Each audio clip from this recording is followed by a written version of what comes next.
Good evening, guys, and welcome to Saturday Night Live with Smoo and the crew with the funny stickers on signs edition. Yeah. What one's it pointing at? With me tonight, we've got Scott all the way up in Orkney. Hey, guys. We've got Dad with his fancy new bench. How do you do?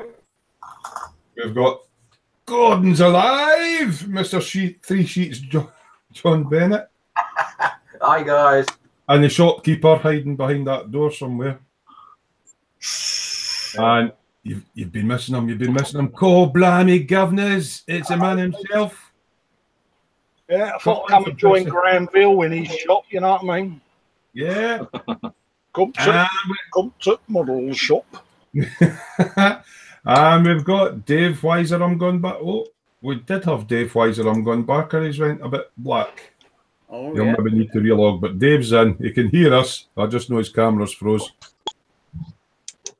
So they'll maybe need to pop out and pop back in. It wasn't until I clicked them. I'm doing that now. Right, first in was Kenneth M. Good evening, Kenneth. Hey, Kenneth. Hello, geez. We've got Lee Eagles in as well. Hello, Lee. Who else have we got? Somebody called John Bennett. Who's John Bennett? I don't know who he is. Kieran Ashdown's in.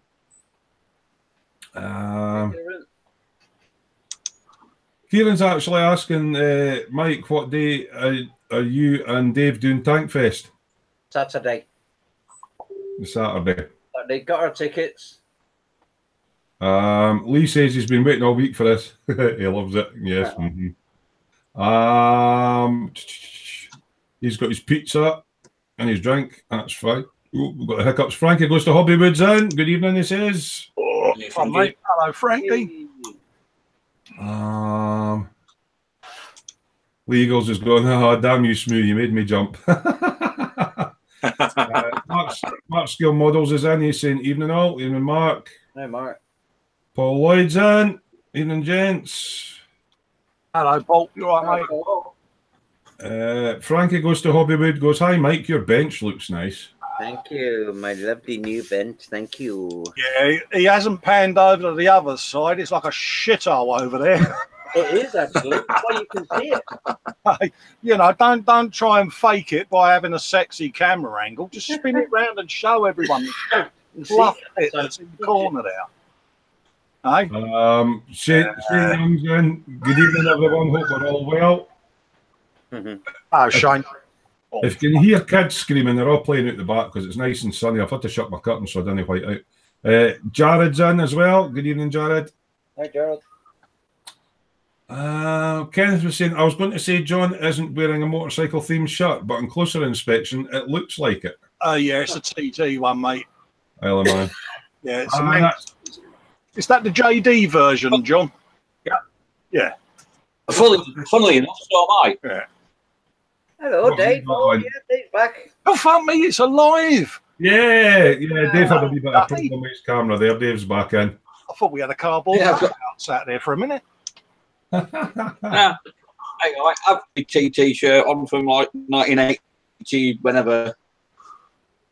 Well, you're like me. You've got really old T-shirts that you keep wearing, and they've got a date on them, and you just need it 20-year-old. Yeah. Yes. We were just Someone's mad about that shirt. Oh, sorry, Colin's flashing his one. He's got his Festas one on. Festa. I've put a different one on for Kenneth, so he knows I've got another shirt as well. Notice you've got a rather nice board behind you there, Mike. And yeah, shout out board. Do you like it? Yeah, I like that. Yeah, I might need to get myself one of them. So you put all your stickers on it. Everybody sends you. Frankie started this craze off. You know, when he put that picture up of his sticker board, I thought, that's a good idea. So in the copyright, in very, very small print at the bottom, it says Curtis copyright Frankie Goes to Wobbywood on there.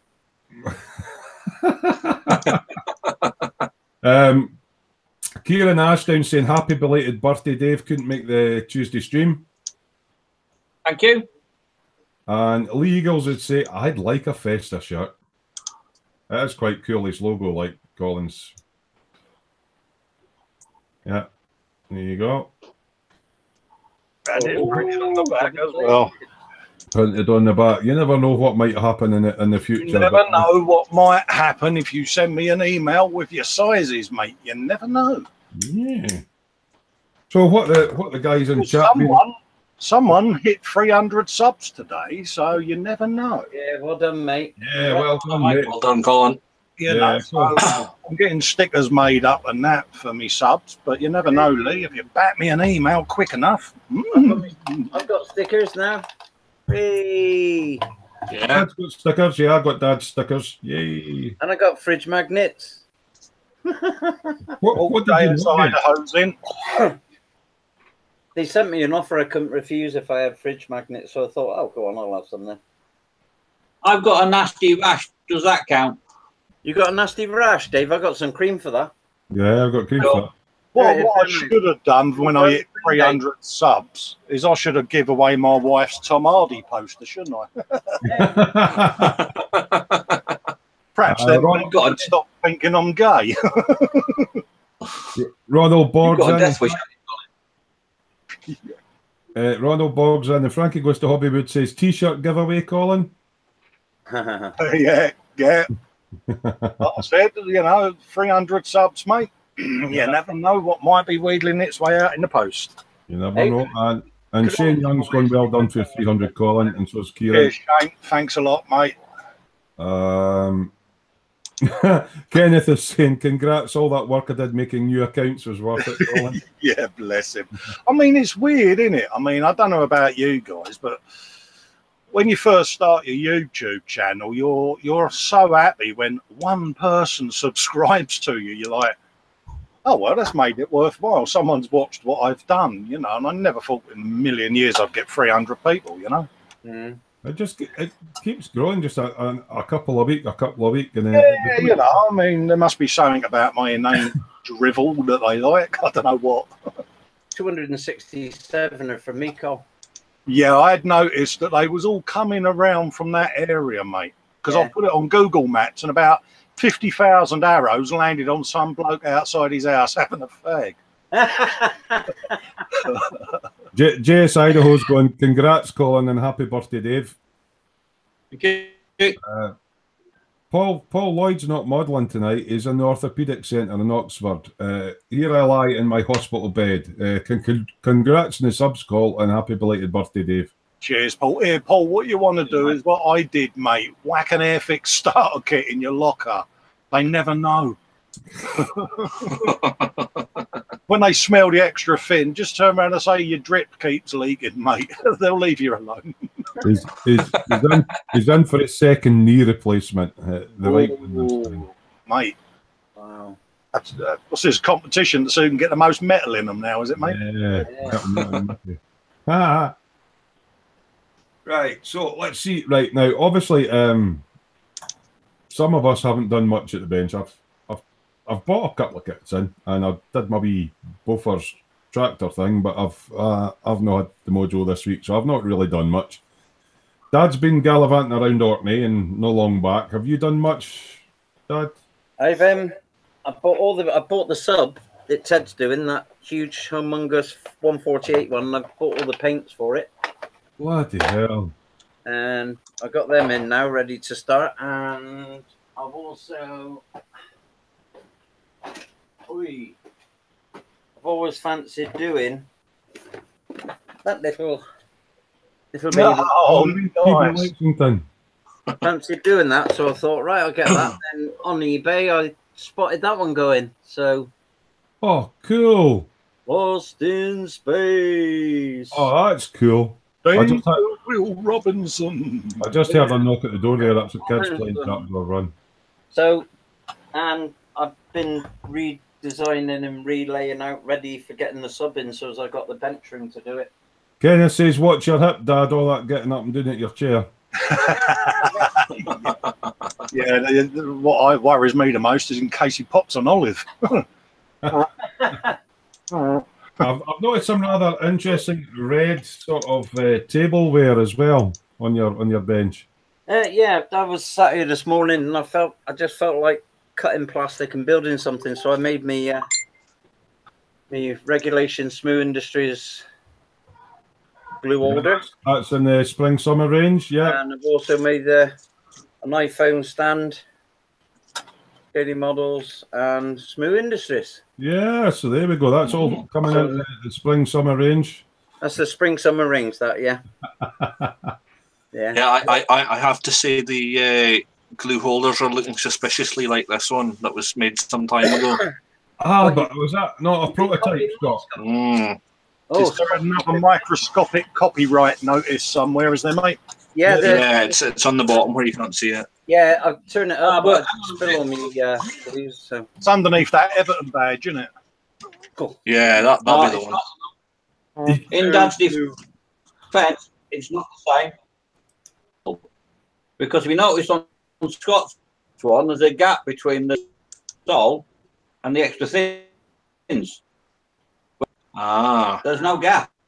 He's changed it just enough. It's not a copy. Scott's, you can't see Scott's one because it's got camouflage on it. I made it.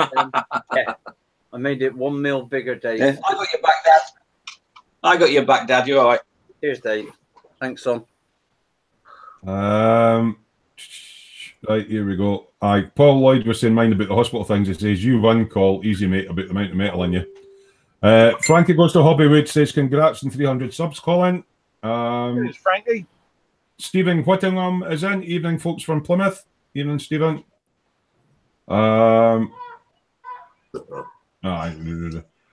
Kieran Ashdown. Oh, Smoo, did you get the pictures of a 911 Turbo I sent you? Yes, I did. They were lovely. Thanks, Kieran. There was also somebody else, I can't remember the name at the moment, but they posted a couple of Porsche books as well up on it as, I don't know how they've done it, but they've scanned it all in. I haven't seen that. Is that the one old Free Sheets sent you, yeah?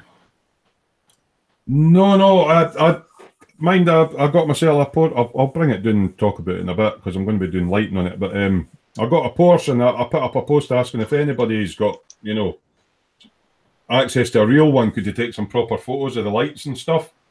Yeah. So Kieran works in a dealership where the Porsches came in, so he actually private messaged me a load of cameras. Oh, mate, if I'd known, I would have sent old Alan the Rupert an email and asked him to get his butler to go down his garage and have a look at his fleet of cars to see if he still had one.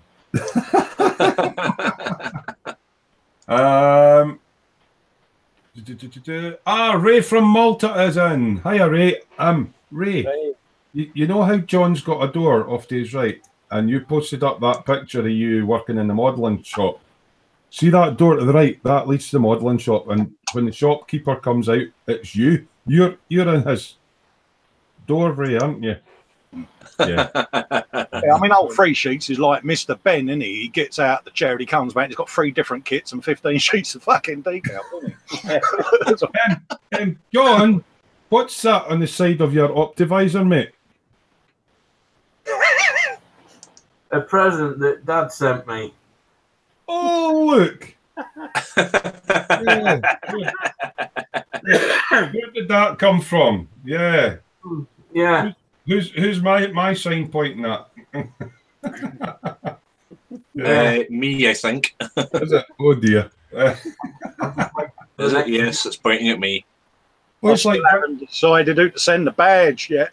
So looks like Vincent's in the chat tonight, but he's not in the hangout. Yeah, his takeaway's just coming in a bit. Oh, he's having a munch. Yeah.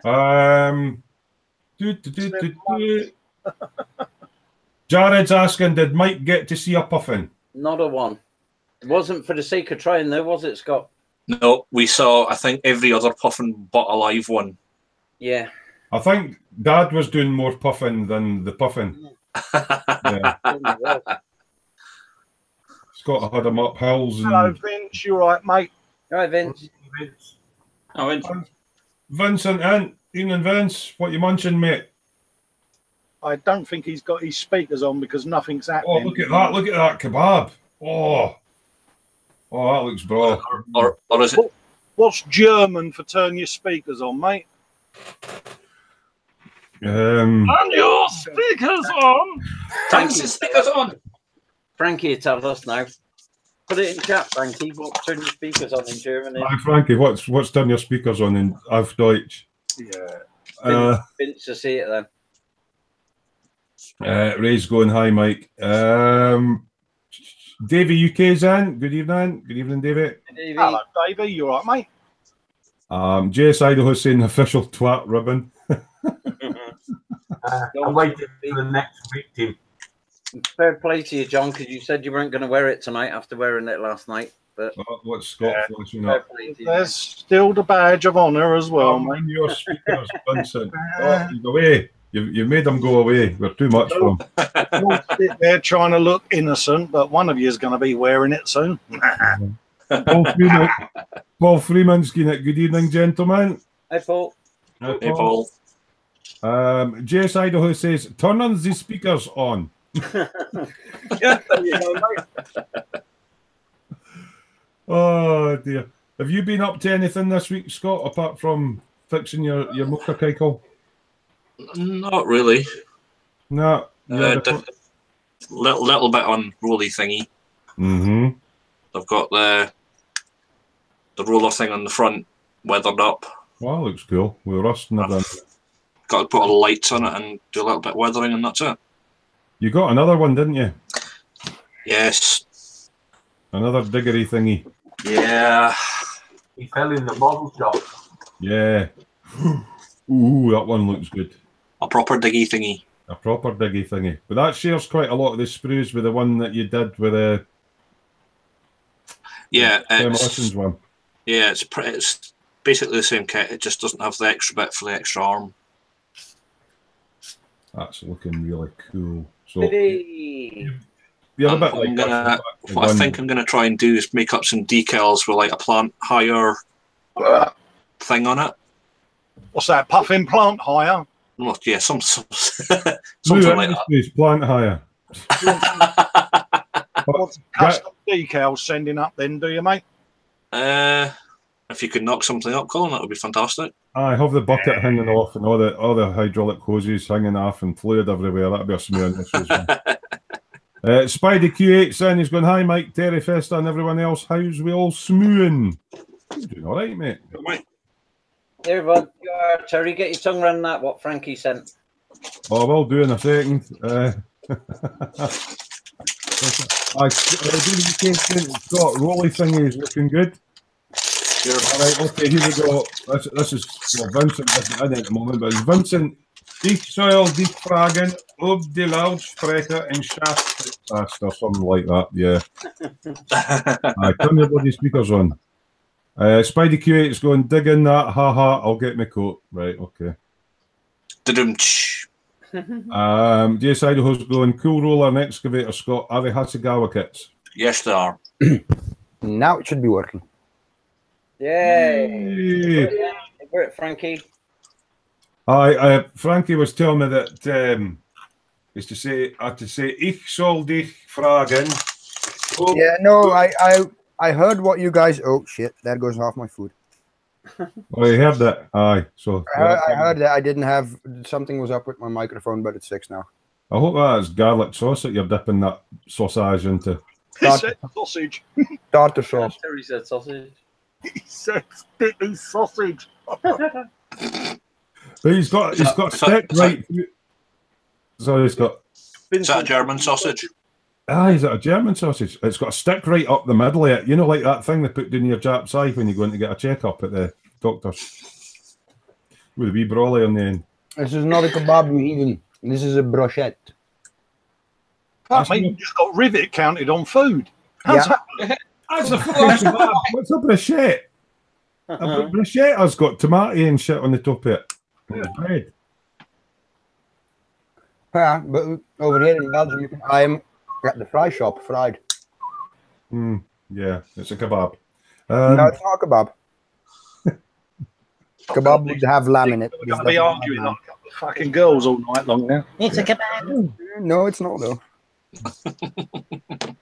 So if I get a chicken tikka one for my takeaway, what's that called then? Yeah, Vincent will be going on Wikipedia in a minute going, look, it's not a kebab, it says so on WikiLinks. Lee Eagles is going, can anyone make me some 112 card decals? Colin's got an instructional video on how to do your own decals and what you need for doing it. what's the car and what's the type of decals he's looking at. Mm-hmm. Jace Idaho's saying the kebab man has arrived. And Spidey Create says I need a new doctor if he's using kebab skewers to go down the middle of my people.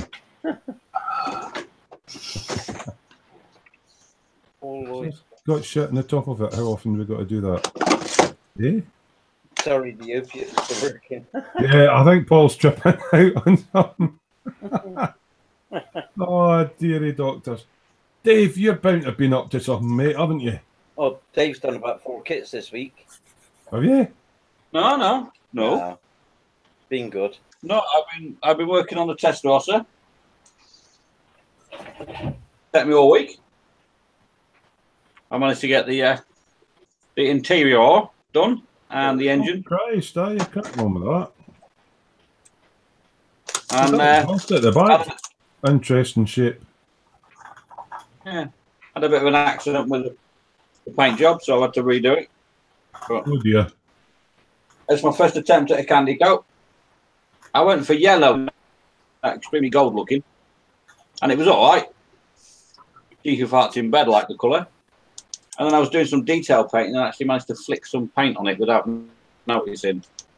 So I had to, yeah, and I got a bit too much in the polishing stick. So I resprayed it silver and then went for candy blue. That's really subtle. It's Isn't like a it? silvery. Aye. Silver with like it. It's, like I say, it's subtle. It's my first attempt at a candy coat. I didn't want it too heavy with it. Yeah. So, okay, Jace Idaho's asking, is that the old Tamiya kit, Dave? it is, yeah. Yeah. Yeah, it's that one. Oh, it's a brilliant that will be. Oh, there Yeah. we go. Yeah, it's that one. So, it's not bad. Apparently, the mirror's a bit of a nuisance on it. Kenneth's going, that's nice, Dave. Hello, You- Pip. Hiya, Pip. Hi, Pep. Live on the Tinterwebs in your pink dressing gown. Yay! And I've been working on the Lancaster, basically, and that's what I've been doing this week. Have you managed to get much further with your Lancaster? Yeah, I've had a little bit more on it. Sit down, both. Sit down. Almost. Yeah. Careful, Pip. Careful. You've got to make airplane noises, oh Pip, when you hand it across. You did the fake stumble there. That Yeah, was quite cool. I've got the landing gear on at the moment. I've just managed to do that today or this evening. Wow. Nice. But it's getting there. Quite a bit of work. Yeah. It's getting there, so it's a work in progress. Get that far. So What's your next one after your Ferrari? I haven't decided. I can't decide. I really don't know. Not the Japanese mobile fighting suit. London. He said it, not me. Pips on the naughty step. Actually, I'm tempted to do the one I got on Mr. Thursday, and not one of my birthday ones. Sorry, but That's because you've got a stash now, Dave. You've got a choice. exactly. I'm not doing the Mercedes yet because I want to get I want to get the right paints and that. But I got that on Thursday. Oh, Nissan Fair Lady. Yeah. Next. That's Can a them very say unusual hello, looking Pip? one, Kenneth M, shout out to you, Pip from Melbourne. Hi. So yeah, I'm tempted to do that next. To be honest. that Ferrari, Jace Idaho says he remembers building that kit when he was younger. Still a great kit. Yeah, it's not bad. It's not bad fit at all. And Lee Eagle says you don't want to test knock it in case it comes apart. JS Idaho goes cool Lancaster. So that's you kind of caught up to date then, Dave, is it? Yeah. That's about what I've been up to, mate. See how Mike's got something for putting his stickers on. You've got quite an interesting device for putting your stickers on as well. Yeah. Oh, I've got the sticker bin. That'll be food stuff. I'll go scaling everywhere. Munchkin's had a go and she stuck a terrible Portsmouth football club sticker on it. Oh my god! And then I've got my skipper Ted,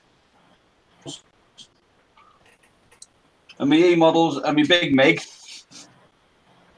And You deliberately put that on Squint, Scott, to get your OCD going. That Ammo Mig one.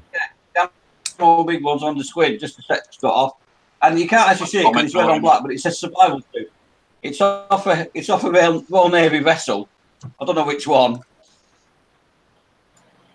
So yeah, I'm going to have my sticker bin for a model making guru one, and a gross modelled one.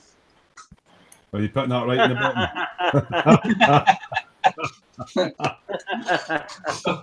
Sorry, Chris, I couldn't help that, mate. Kieran's saying he loves the Datsun 240Z. Spidey Kate was saying, looking at that Testarossa is making me want to wear a white linen jacket and a sport designer stubble.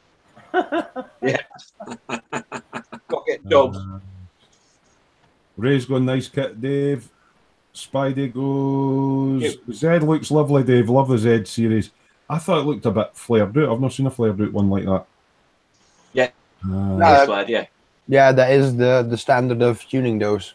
It's like those two. There's two generations of Skyline that they do it with as well. The Akasokas and the Kenmaris, they do it with that as well. Paul Lloyd saying, good idea on the bin stickers, Dave. Might have to steal that. You don't want to steal his bin. No, you don't think you could. Yeah, you don't know what's in there. Yeah. So, Colin, you've been off on holiday, mate. Sorry, mate. I was on another screen, mate. 2 seconds. It's all right, no bother. Yeah. Colin's been on holiday. Yeah, it's been chilly, mate. Yeah, sorry, mate. I switched onto a different screen there, mate. Yeah, you've been away chilling for a week, so you'll know I've got any work done either, eh? No, I did absolutely buckle. You have done a little figure, though, in the Hangouts. A cheeky little maid thing that you... bloody hell, yeah. I don't think the guys have seen that. Yeah, just got to do the nylon on that. I like that. That's a little cheeky maid. I've been doing a bit on the World War One Dio. I've got to do some videos on the Cat Concord and edit the World War One Dio for me YouTube channel. And then start catching up, really, because, I've been a bit of a lazy sod, to be honest. You're entitled to a wee holiday. You do know that, right, Dave?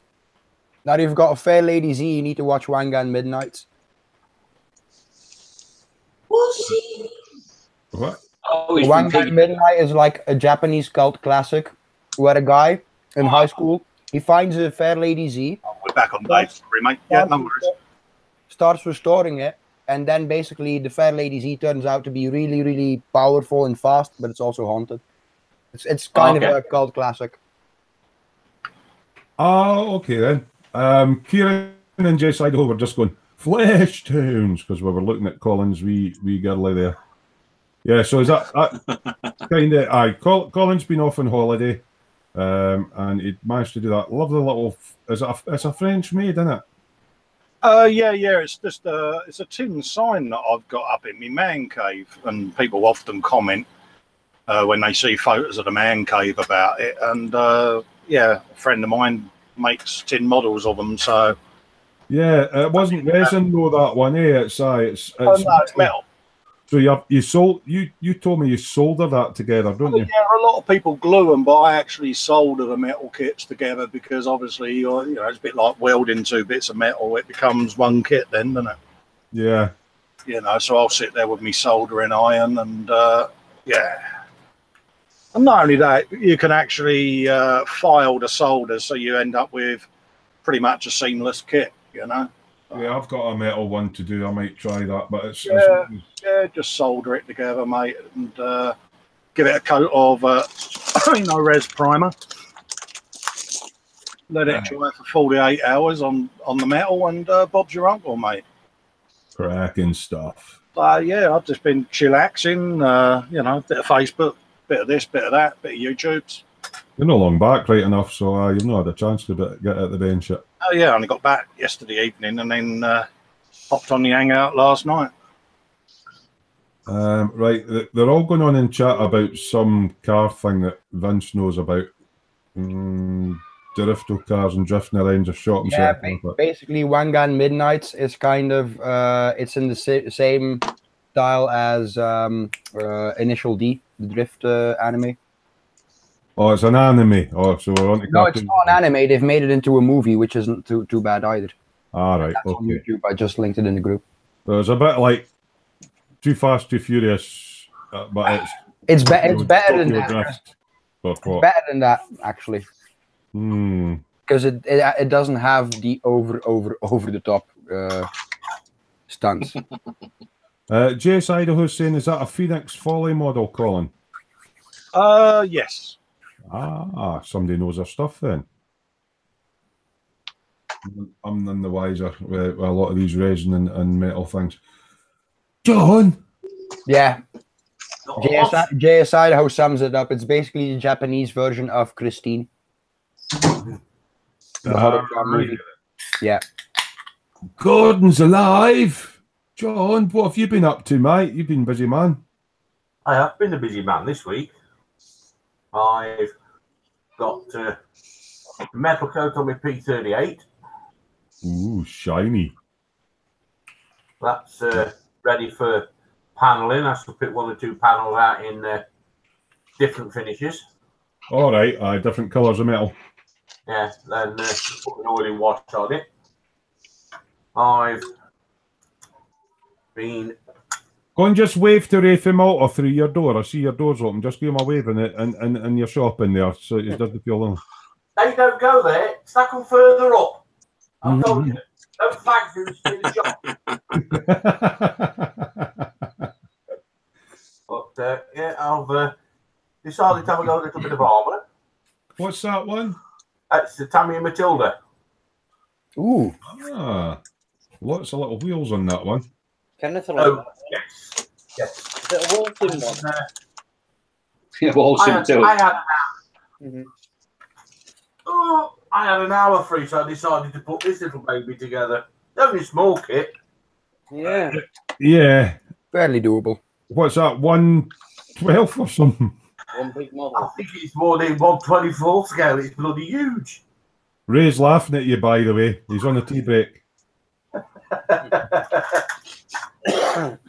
Yeah, I think Paul got that. It's a big kit, but there was a lot of ejector pin marks and stuff on it.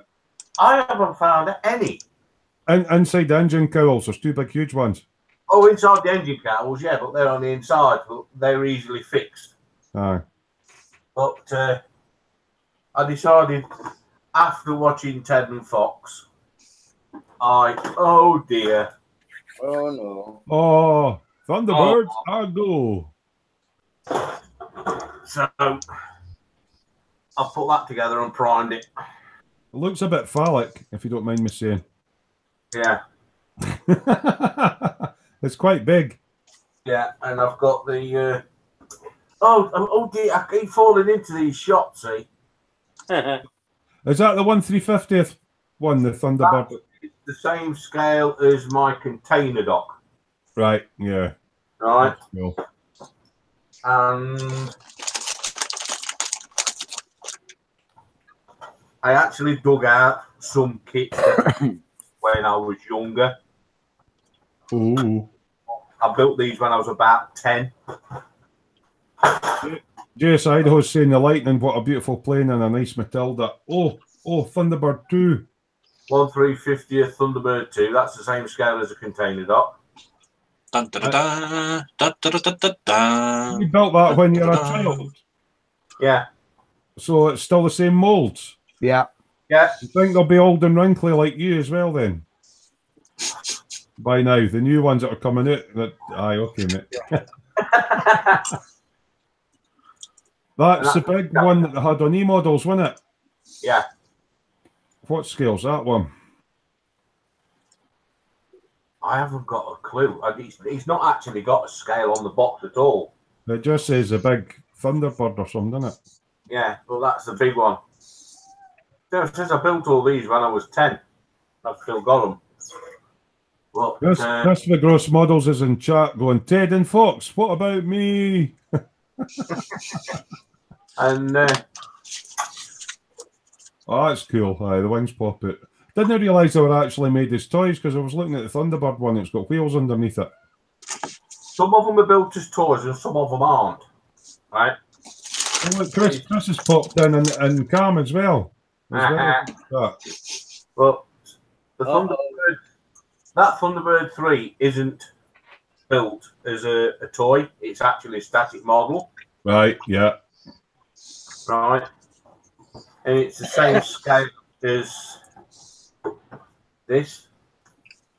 And there's a little dinky Thunderbird one out of that. So Thunderbird 1 smaller than Thunderbird 3. Yeah, a lot smaller. Right, okay. Same scale. Because it doesn't go into outer space, right? So Thunderbird 2 has a lot more rockets and boosters and whatnot. Yeah. But what I'm going to be doing is I shall get that. Oh well. Back together. Yeah, leave it back together. When I've got this done, I'm going to build the launch bay for it. Start building it. That'll be cool. Yeah, I've been quite busy this week. Busy, man. Just have you bought any more sets of decals, John? Of course, I've decided to sit that down and redo it. That looks familiar. That's a black version of the one I'm doing. Apart from your decals seem to be on yours and mine's aren't. Yeah, do the Mars bar colours.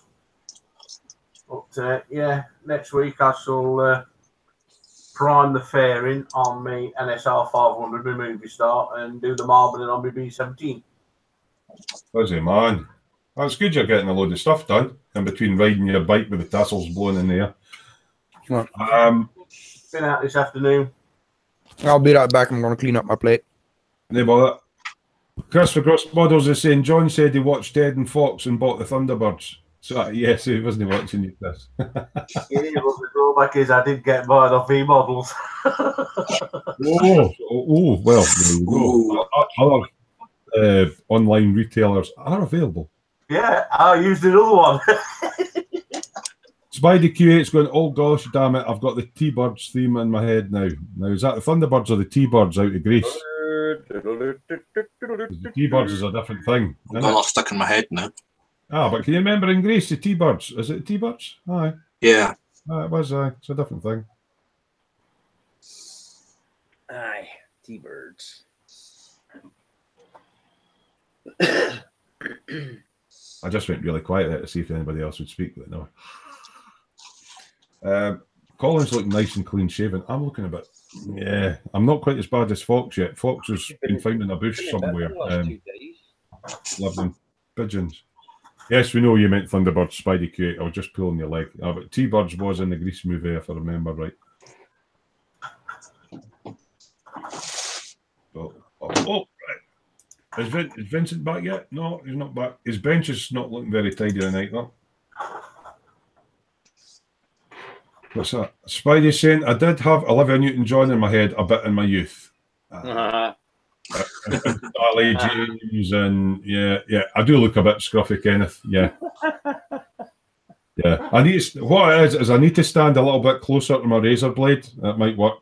Might work better. And I maybe get myself another haircut. I'll wait till they're cutting her hedge outside and I'll just walk past when the guy's going across with the trimmer. What's Scott fiddling with on the bench here? I am fiddling with the hydraulic bits to go on the rolly thingy. Yeah. The bits for the thingy? Yeah. It's literally like the last 4 pieces to go on the rolly thingy. And that'll be it finished. Pretty much, and it's a little bit of weathering and that's it. Done quite a few kits this year, Scott, actually. I know. Ooh. Might catch up on Dave yet. Nah. You'll need to go.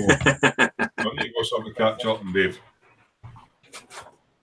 Right, just have me see. What's really annoying though is the the plant hire place up the road from my work is now moved, so I now can't get any reference pictures. I could go down to I forgot about that actually. I could go down to the one that I used to work at. It's just down the road for me and try and see if they've got any rollers or that. Yeah. And is it just for weathering on the roller? Yeah, it's just general weathering and wear and tear and. Right. I kind of got wee JCB mini diggers, and they did have a road roller in that in there. I'll try and take a nip down with my camera. What's Chris going on about? Hey, we aren't scared. We just get enough in the rain. Kenneth again. Thought you might be scared of water like the Englishman are. Chris went, hey. Oh, right. I missed that comment. Right. Okay. Well, actually, in my house, when I was younger, my mum used to hide her money under the soap because nobody would know it was there. Right, Vince's no back yet. You got any? Busy, hasn't he? Sorry, John? I said Vince has been busy doing his pack guns. Yeah, I was just going to see if he's got any further with them because he's put some pictures up earlier on, didn't he? And he got quite far with them. Yeah. What's Dave doing at the moment? Are you working at the bench, mate? Yeah, off the mold lines off this. Oh, Lady. Everybody looks as if they're being productive apart from me. I'm not. I'm watching the chat. Nothing new there, then. Well, I suppose I could show you a couple of kits. Nothing new. What's that, Dave? I said nothing. He said not. Sorry, your audio's breaking up a bit. Right, so I went to the model shop and I got myself that. Earlier in the week. It's massive. Just to get an idea of the size of this thing, I know John's got one there. I'll let Dad have a wee look at this thing. And right, let's see. Right, there's the nacelles, right? And I'll see if I can get it the right way. There's a nacelles. That's one half of the body, right? It doesn't really get an idea of the size of it until you take the actual my absolutely my I got myself one of them.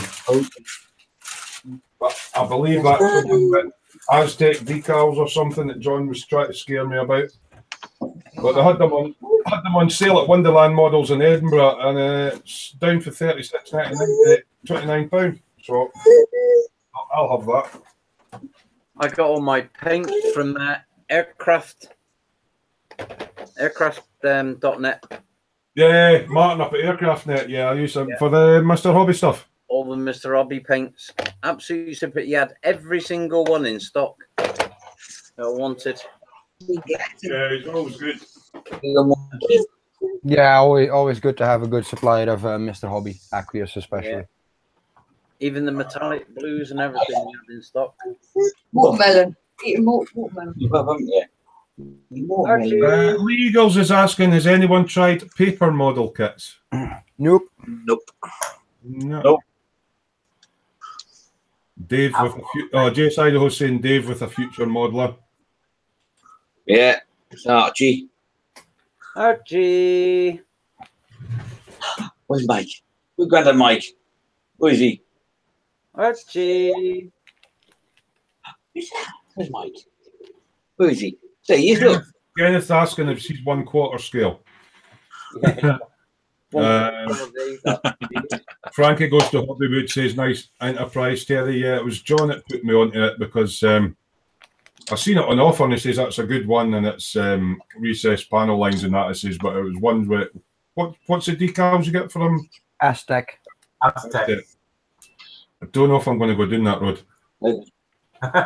After seeing you Don't. pulling for the Yamaha decals, Terry, I'd stay clear of them. Yeah. Yeah, go the other way, man. Yeah. I'll maybe paint them. So Yeah. anyway, You can get stencils for doing Aztec as well. That took some Aztec in. Is that the same one that I've got? No. That is the 1 to 1000. I've just done the top. Well, started the top. That's the pre-refit one, isn't it? Yeah. The thing that annoys me is that they don't come. The decals don't come with a kit. They show you how to paint them though, so I might try painting them. You, if you want to paint them, there is stencils to do them with the airbrush. Is that? Yes. Yeah. Aztec dummy do them. Yeah. I might So get that might be easier than, you know, if you've got, because we know your love for the water slides, so that might be easier for you, I'd imagine. YDQ8 says he's done a paper kit, a Yamaha dragster that had a few you could download and print for free on Yamaha's website. Oh. I'll try and make them out of paper. Hinterland Customs is in. That's a new name for me. JS, are you the guy in Sandpoint? He's asking. So he's obviously chatting away to JS. So yeah, some of you guys have been asking about electricity and stuff. So I bought myself a wee shiny, a wee Porsche 911 Turbo. That I'm hoping to light up. So yeah, I'm going to do a video on that at some point. So yeah, I'm going to have a go at a car. This is where you end up putting the torch to it. I'm lighting it up, all right. Yeah. I'll get these lighter fluid out and set fire to the bloody thing. And I got another model on Colin and John's recommendation. Colin's built it up. I showed Dad it, but I can't get it all back into the box. It's flashy as hell, but it's just the sprays it's flashy. So again, I got that for Wonderland Models. It's on a sale. I got it for about 26 quid. You got Harry. Yeah, I'll need that. Yeah, it's a 144 Saturn 5, but all the bits come apart, and it's got all the wee lunar module and everything in it. Colin's got one that he's built, I think. He was showing me that, so I got that. So that's all I've been buying. I'll stick that out of the way. Yeah, that's about it. I've not really got round to building anything. I've been buying stuff. So right, Vincent. What are we getting in the chat there? Lee Eagles is buying a 58 B&G Beretta and paper kit. I don't know, it's a bit like origami for me doing paper kits. I would not have the patience for it. No. No, mate. Nope. What you been up to then, Vince? I know you've been doing your pack guns. Give me just a second here, mate, because I'm... No bother, pal. Come on, Vincent, get organised. God's sake. Organised. I'm rolling this. We'll get Archie to build a kit so you can we'll get up to the wee snap fit kit. I'll go grab him then. Well, Chris for Gross Models has got paper kits as well. Kenneth. Okay. Kenneth, I thought you were good with papers, Vincent.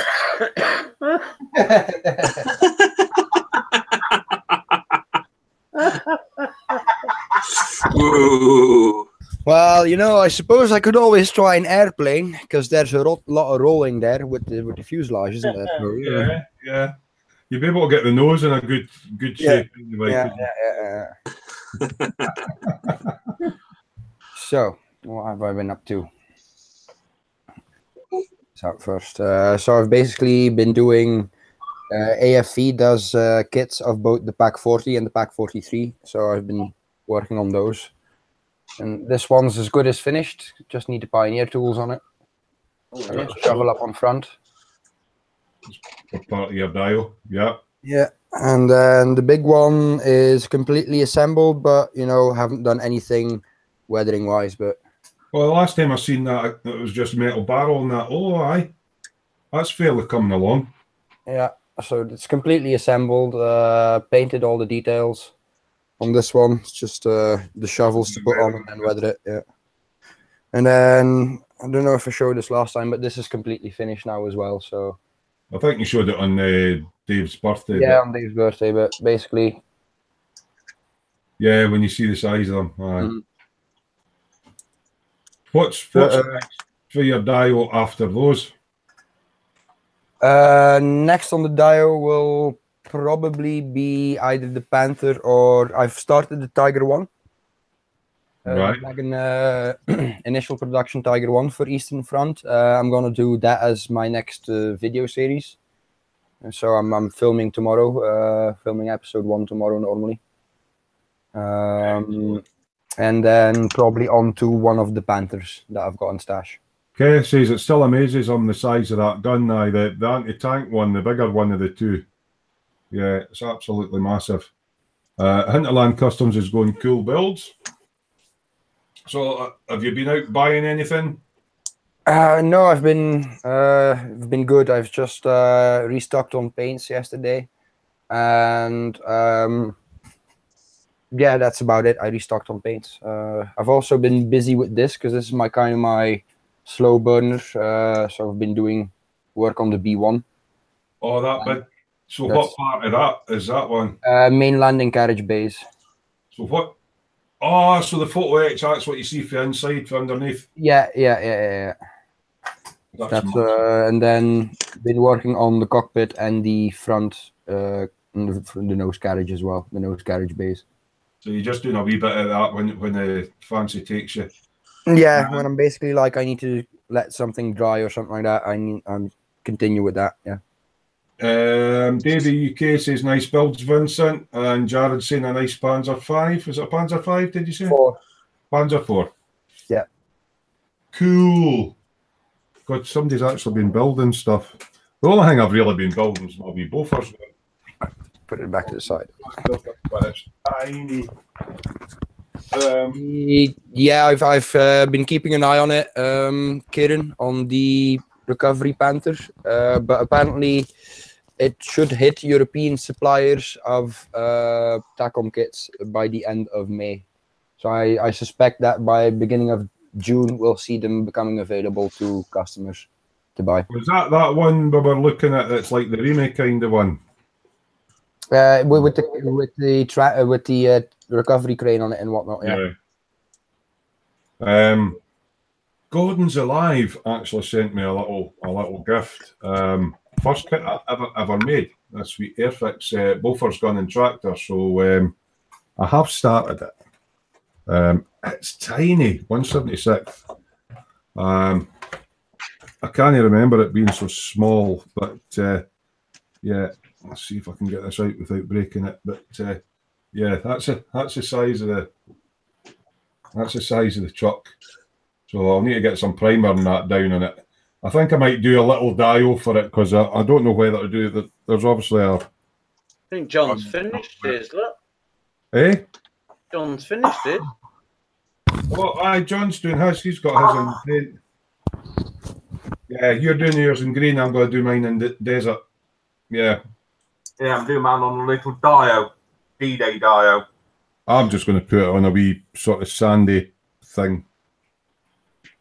Have you built your gun yet? No, not yet, because I can't make my mind up whether to have it deployed or being towed. Exact same, yeah. So yeah, I mean, guys in the chat there, have you ever thought of revisiting a kit that you built when you're younger? Because I say that's the first kit I ever built, and yeah, it brought back a lot of nice memories when they sent me that. So that's that sitting there. The only things I've done is I've wet sanded some body panels on a bike, ready for the next coat of paint. Yeah. Somebody else will be receiving a little parcel this week as well with their first kit in it. Ooh. Who's that then? Get parcel! Hey. Just to Get a little inform you, parcel. John, my first kit was the Revel Junkers JU88, and it's fine. You can keep it. I don't need that one. I've got the first one that you built with your dad, a 24 scale Huey. It's on its way. Oh, 24 scale Huey. Really? Oh, God. Would that be a Ravel one? Yeah, that's the banana. Right. I thought Victor's first kit was Dora. Thankfully, it wasn't. I could have probably slept inside that thing. Scott's sitting there with his flash removal tool out again. Yeah, you might be sending that. You might want to send that my way then, Scott. I'll just pass it over, Vince. Is that a throwing axe? Let's see Vince with an axe inside his head. Flash removal tool. Spidey Q8 saying they're like wagon wheels, Terry. They've gotten smaller over the years. Yeah. Yeah. I say they sadly couldn't visit mine now, even if they wanted. How? What was it? A 1/72 Airfix Lancaster. Oh yeah, because they redid the tooling on that one. It's completely new tooling. That's what it means, I think. Well, I suppose you could revisit the model. Was that the Lancaster with the Lancaster on fire on the box art? Just you watch Spidey Q8. He'll get Ray through in the stock room to pull one out. I've got one. Yeah, Ray's. You think Ray's working in a model shop in Malta? He's not. He's in John's warehouse.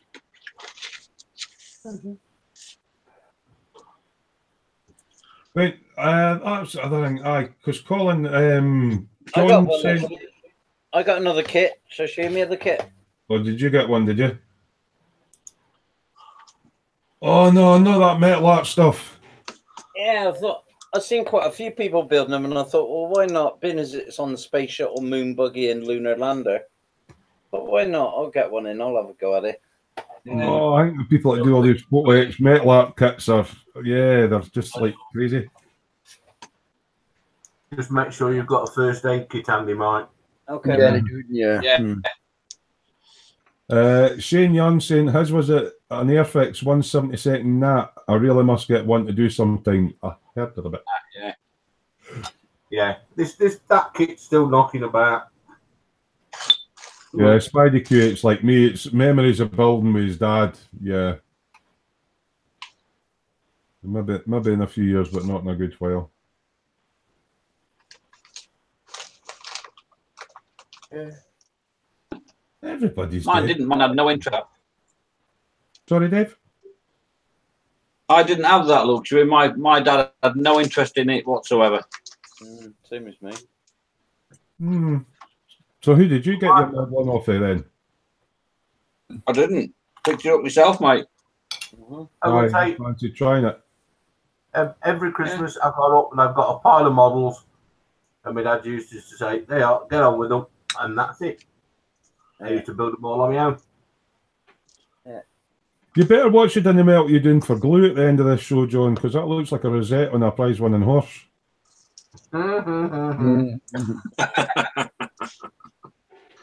Yeah, somebody will be receiving it next. You're setting a precedent now, you know, John, by you wearing it on the live stream. Whoever gets it next. Yeah. So is this going to be like this Tiny Penis Club badge, is it? Could well be. Yeah. Yeah. The twat rosette. But he's stuck it onto him, so there'll not be any sticky left on it. It's fastened on with a pin. It's a pin. Oh. It's an expensive one. It's no cheap tat here, you know. Did he pin it in his ear? Yeah, there's no Swim Industries cheap tat here. Yeah. Cheap. Not cheap tat, it's quality tat. That's it then.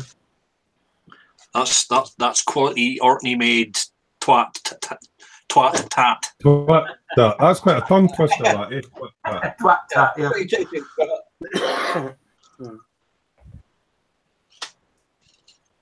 We got some twat tat. And Dad can now testify that twat is genuinely a real place. Yes, it is. Yeah. Yeah. Kenny says John better hide from his steward so they don't pull out the white curtain. That got lost on me. Is that a horse racing joke or something? Yeah.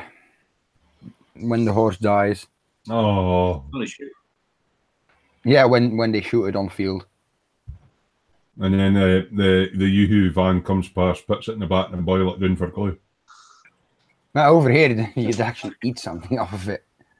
Ah, you eat a horse across there, do you? Belgium and north of France have horse meat as a delicacy, yes. Ah. Yes, they do. And you can recognize the butchers because outside of the butcher shop there will be a horse head in the signage or just a horse head sign outside. Yeah, gold. Yeah. Gold plaster.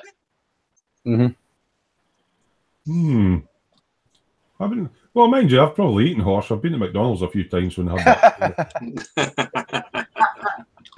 Spidey Q8 says there's some spectacular British place names and road names. Yeah, Twat's one of them. There's quite a few up in the north of Scotland that are quite fun ones as well. Yeah, fucking Austria as well. There's one. Once There's a place a long time ago, there used to be a twat post office. So people would rush to twat to get the twat postmark on their postcard. Now, Vincent might know this because he's from Germany. There's a load of towns in Germany that have got names like fucking and all that sort of thing. Yeah, yes. That's Austria, actually. I think fucking is Austria. Yeah, the Grand Tour did that tour up through all those. That's right. Aye. Yeah. Clarkson and all that went up through them all. That's when they're trying to program into the sat nav. When we were coming back from Germany to the UK, driving back, we always used to fill up at a BP garage in Wankham. Wankham. Yeah, that was the last BP garage where we could use our fuel tokens. Oh dear, what a name! The thing is, when you say it in their language, it doesn't have any dirty meaning at all. No, it's Wankham. The funniest thing I found abroad was in Italy when Aliens, the movies were on. She was billed as Miss Weaver because it's spelled different, but Sigoni actually means wanker in Italian. Miss Weaver on any films. And there's a village not far from me across the border in Wiltshire called Pissfields. Spidey Q8's going on with more like street names and stuff. There's one they pass regularly on the way from Sheffield to Skegness called Funny Hands Lane. And buttholing. Buttholing. Oh, butthole lane near Doncaster. Oh dear, yeah. Oh, what was that? This kit I've just noticed. I've just opened the box and had a look at it. This Hiroshima kit has actually got, it says on off battery space in it, so you can obviously motorise these things. Yeah, you can. You can put a servo in it. I know some of the early Tamiya tank kits that were quite annoying that they had bits cut out. Yeah, because Tamiya did 148 RC tanks for a while, didn't they? No, there's a one. I've got a 132nd, a 135th. Yeah, they still do 135th motorized as well, but that's now a separate line. You won't get those in plastic kits anymore. Yeah, it must be an old kit because I'm actually have to plastic card up all the inside of the sponsons to make it look proper. Oh yeah, that's my Panzer IV has that as well. When you would hold it upside down, well, you can't see it because the side skirts are on. But there's a gap between the upper and lower hull, basically. Yeah. If you look between, yeah. Yeah. I didn't bother getting it away because it's got the side skirts on, so you really have to, you know. My one's not got side skirts on. You can kind of see it. Yeah. Davey UK says, I've the Airfix Focke Wolf that he built with his dad when he was 7. Now his dad's not here anymore. I don't know if I should go back and build it now. Well, my dad's not here anymore either, so I mean, that bofer's gone in tractor. I mean, my dad died when I was 11. I think I built that kit when I was 9, so... yeah, it brings back memories, but it's going to be nice and I'll put it in a wee diorama. I'll just go, I've rebuilt the kit that I first built. You've got one, Colin, haven't you, that John sent you a German plane? Messerschmitt 124 scale. Yeah. You built it with it was your uncle that got you into it, wasn't it? Oh, yeah. Built it with my uncle's first kit I built. When do you think you'll do that one? Later in the year, do the fire engine first. Oh, you're dying to get that fire engine, aren't you? Yeah, I've just got so much more I've got to catch up on first. But yeah, I'll try and do that late in the summer. Because I think I caught you, was it last week? You had the box out and you were looking at the sprues and you had a saw nearby and then you went, no, I better not and put it away again. Yeah, I was playing with the dashboard and I got the saw out and then I had to put everything away. Because once you start, you know that's it. That's you, right, isn't it? Yeah. Spidey Q8 saying the first one I built, Panther, looked like a smiley face underneath the holes to see if the battery's in the slot for the switch. Aye, that's what my one's got. Yeah, it's an old one. He's not seen any of the 48th Vincent, but he's only done the 35th and 72nd armour. I've only ever done 35th, really. The 148 motorized kits are quite rare, if I'm not mistaken, and they go for big bucks on eBay. What's the ones that they had on e-models? It was like £1,000 for the 1/16th, but that's still 1/16. current because there's actually you can. I mean, if I were to go to Germany, I could compete with that tank in a competition. There's actually a laser tag competition with tanks. Oh wow! To me, it actually doesn't. Basically, you get a little kit that slots into the turret hatch opening, Mm-hmm. and that's basically the receiver, which has sensors on the cardinal sides to detect hits, and then you get a little mount that goes into the barrel, and that's basically your laser gun. Wow! So you're doing all that with remote control then? That'd be fun. Yeah. Right, what's Spidey Q8 saying? I like the new British Mark IV male motorised. Yeah, But it only goes forward and back. Basically, only goes forward and back. That's kind of. I'm like, what's the point? Because it's quite an expensive kit for something that's just, you know. Mm. Right, what time is it? About 8:30. Well, since we weren't on last week, there's quite a lot in the dungeon to look at. Will I go and have a wee spy at the dungeon and see what's on? Aye, why not? Sorry, Dave? I said, aye, why not? Make a cup of tea while you're doing that. We'll have a cup of tea. Right, I shall just check I've got it on the right screen before I do anything. I have. What's happening there? Right, there.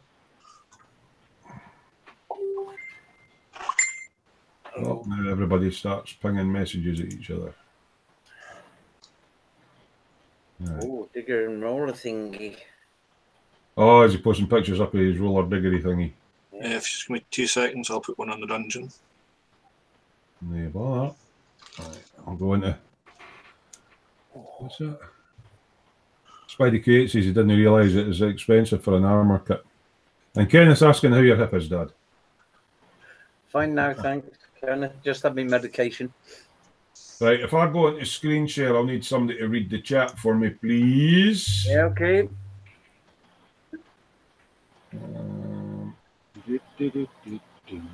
That one. Click on there. Right, we should be in the dungeon. What I've done is I've actually scrolled back to around about the last time we were on. Back then, Colin was mentioning about if you've got a YouTube channel. Hold on. Right, there we go. It's a wee bit back. I'll bump it back up again. If you've got a YouTube channel, add yours onto there and we can all sub to each other. As you know, Colin got up to 300 subs today. So the more we can share each other and sub to each other, that all helps with the YouTubes. So John Paul, I don't think I've seen him in tonight. This is something he was working on. And it's a right unusual model. Oh, is it going to open up? Great rod, mate. It's lovely. There we go. We hold on. Now, I don't know who makes that. It looks like an American kit. Going by always paints. Yeah. Monogram by the look of it. It's a Pro Street 32. But it's like the funny cars with a big fat wheel and everything on it. So John Paul's doing some interesting cars. Now, oh dear. Bear with me, I'm having technical farts. That's everybody posting up in the dungeon. What's ex-hamster, Terry? Eh? What's ex-hamster? What do you mean? On the tab at the top, ex-hamster, what's that? I don't know any hamsters. We've seen Neil Kroll's one. I'm just trying to. Right, Michael Kreutzmann is working on a pilot now. This is for that plane with that crazy My computer's gone slow. With crazy sort of green tiger stripes on it. So he's been working on his pilot. And there's no decals on this kit at all. He's having to hand paint everything in. Lovely that. All these crazy For the green scale, stripes animal. that's a tiny figure. Yeah, this has been slow tonight. Oh, even Paul Stewart's put. Right. Oh, it's because there's that much, because I'm scrolled back so far. Right, Paul Shapland. He was doing an Italiari man truck, and he's painted it in Rebel Aqualeaf Green. Few fit issues. Main problem was finding something to glue the parts together, and then he used Rebel contactor glue. Once my... There we go. It's because I'm hosting as well. Quite fancy some of these trucks, like, but he's saying there was quite a few fit issues with it. And Paul's usually does shiny cars, so he's having a go at a truck there. You get quite a lot of plastic for your money, though, with these. Mm. There we go. Green. I think that's it finished. Yeah, the green and the red. A cracking kit. So quite a lot to build in one of these trucks. I mean, I'm doing that big Peterbilt one, and there's quite a lot of work involved. There we go. Evans Transport. But he's saying it's not the best of kits for fit. So that's a big truck. Let's scroll a bit further up once my page catches up again. I've scrolled back 2 weeks worth of stuff. Right, this is some more stuff that John Paul was doing. He does quite a lot of weird sort of funny cars, I would say, hot rods. He doesn't tell me what it is, but you can obviously see it's a big Ford blower V8 engine with straight through pipes on it. That's that funny car again. There's another unusual one. He's put all the HT leads on. That's that one. It's a big pickup truck. I haven't seen a lot of these kits. Oh, that's an interesting one. That's an American truck. Is that not the one I'm built? Is that not Peterbilt? There's a Kenworth, that. Is it a Kenworth? Kenworth. By the way, Smoo, you might want to lock the thingy on you, because it's switching between people. I thought I had. No, I think you have. Give them a minute. Oh, it was clicked on me. If I lock on me, they can't see you guys, though. There you go. That should be. They're just trying to confuse me now. Right, is that it? There's another funny car. Yeah, it seems to be all the American funny car kits that you do. Well, I like that one with the flames on it. So that was just some John Paul stuff. Keep whizzing up. No, normally I go top to bottom. It's just because I've got it all backloaded that it's taking ages to come up. Right, there's some more. Oh, there's your stuff, Vince. That was that pack gun before you painted it. Yeah, my PC's just been a bit slow. So that was that big one that you done that you've got all into paint now, which looks totally different from what it was earlier on. Well, yeah, it doesn't have the entire shield on yet as well. It's only got the inner layer on. Right, so is this the ones that you're doing next in that Tiger one? And that Tiger one is the one that's going to be announced tomorrow in a video build. And then probably after that, the Tacom Panther with the full interior. Because I'm planning on doing those when the Recovery Panther comes out by Tacom. I'm gonna get that one and just build the regular Panther and the Recovery Panther side by side, do them simultaneously. Kenneth M's asking, do you need to use a different primer for the metal barrel? I use Steinel Res, and I one shot actually, but it's the same stuff, isn't it? And that works just fine. Just you need to be a bit careful with it. You know, you get your primer on, you get your paint on. You want to be a bit careful with it, But then as soon as you get your pledge coat on to do weathering on it, it's fine, really. I mean, you can get the Mr. Hobby metal primer and whatnot, but I haven't seen the point. Yeah, Steiner is actually lists as suitable for metal, plastic, and all the rest of it, and I've never had a problem with metal. So, Kenneth has been doing a little bust. Gorgeous. That's gorgeous. That. I like. He was showing us this little holder. There's a bit of cork in it, and it rotates. But I always wondered what the metal bit round the outside was for, and it's actually hand steady for when you're painting. So for all he says, he's not really done a lot of these. He seems to have a natural eye for all the skin tones and everything on it. I think he's got a bit further than that since the last time I've seen it. I think he'd done the goggles and stuff. But as I say, I'm scrolling back a couple of weeks here. I'll go back onto the... Get back up, catch it. Oh, too far. Got it. Got done that.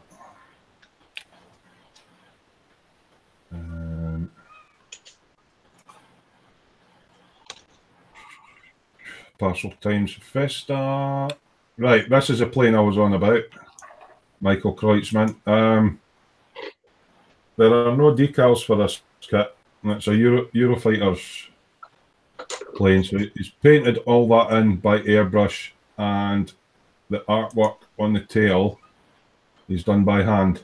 There's no decals on that. Yeah. It's a Tiger Meat the Tiger Meat scheme that he's used, because there's a yearly or biannual, I'm not sure what it is, but anyway, there's an event, and basically all the Western Air Forces come together and, you know, sort of compete, train with each other. But there's no decals for that. So the main thing was sort of his brush painted in here. Yeah, there are some. I think Revel does a couple of them with actual with the decals with it, but I don't think they've done that particular one. Yeah, I can remember him saying it was all hand painted, and Kenneth M saying he's done a great job on that plane. Yeah. He got a bit further with it. Obviously, this was around about the 2nd of May. Again, we weren't on last week, so I actually thought that was an LED in the side. But it's not. He started fading it out. Fading it out with the paintwork into the back. I think that looks cracking, that, like. Really, really smart. Yeah, I don't think I could do that. Hey, Tommy. Hey. Hey, Tommy. Revel do the bronze tiger. It's all covered in tiger stripes, but the base colour is bronze with black on. Mm. It's the new release of the 48 scale Eurofighter. Daryl D's working on this teeth streamer, is that right? Yeah. Oh. Hands working. There we go. I believe that's not a Bandai kit, but an Armored Core kit, if I'm not mistaken. Yeah. There's no mention Bandai, but he's been lighting up all the various bits and bobs. If you see there, you can't see any lights there. And if we go back, he's actually lit it all up. And he's got the red in the end of the gun and the green and all that. Daryl does quite a lot of different figurines and stuff. He doesn't sort of... Yeah, talent he is. Got real talent. Massive, yeah. He comes from Hawaii. Kenneth M saying, morning, Tommy. Oh. He'll be back in a minute. All right, mate. You can tell him. Right, it was Graham Leake that uploaded in the PDF section a couple of Porsche books with reference material in.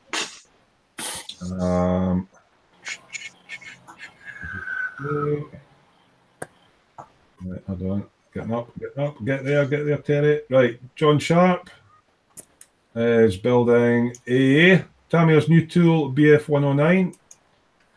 He's given the kit 10 out of 10 because it goes together well. So it looks like it comes with a mask set, or either that he's got an Edward mask set for it. I think it actually comes with the mask set in it. Yeah. Yeah. But he's saying it's a lot. Oh, look at the engine covers and everything lift up. That's nice. But he's giving it a 10 out of 10 for the kit, so he's enjoying making that one. I don't know an awful lot about aircraft myself. Yeah, Edward kit's gorgeous, mate. That one's a Tamier's new tool, that one. Oh, is it? Yeah. It doesn't say what scale it is, but Yeah, if it were an Edward kit, that engine would have been a bit more intricate. Yeah. Because it's all separate resin and PE bits, isn't it?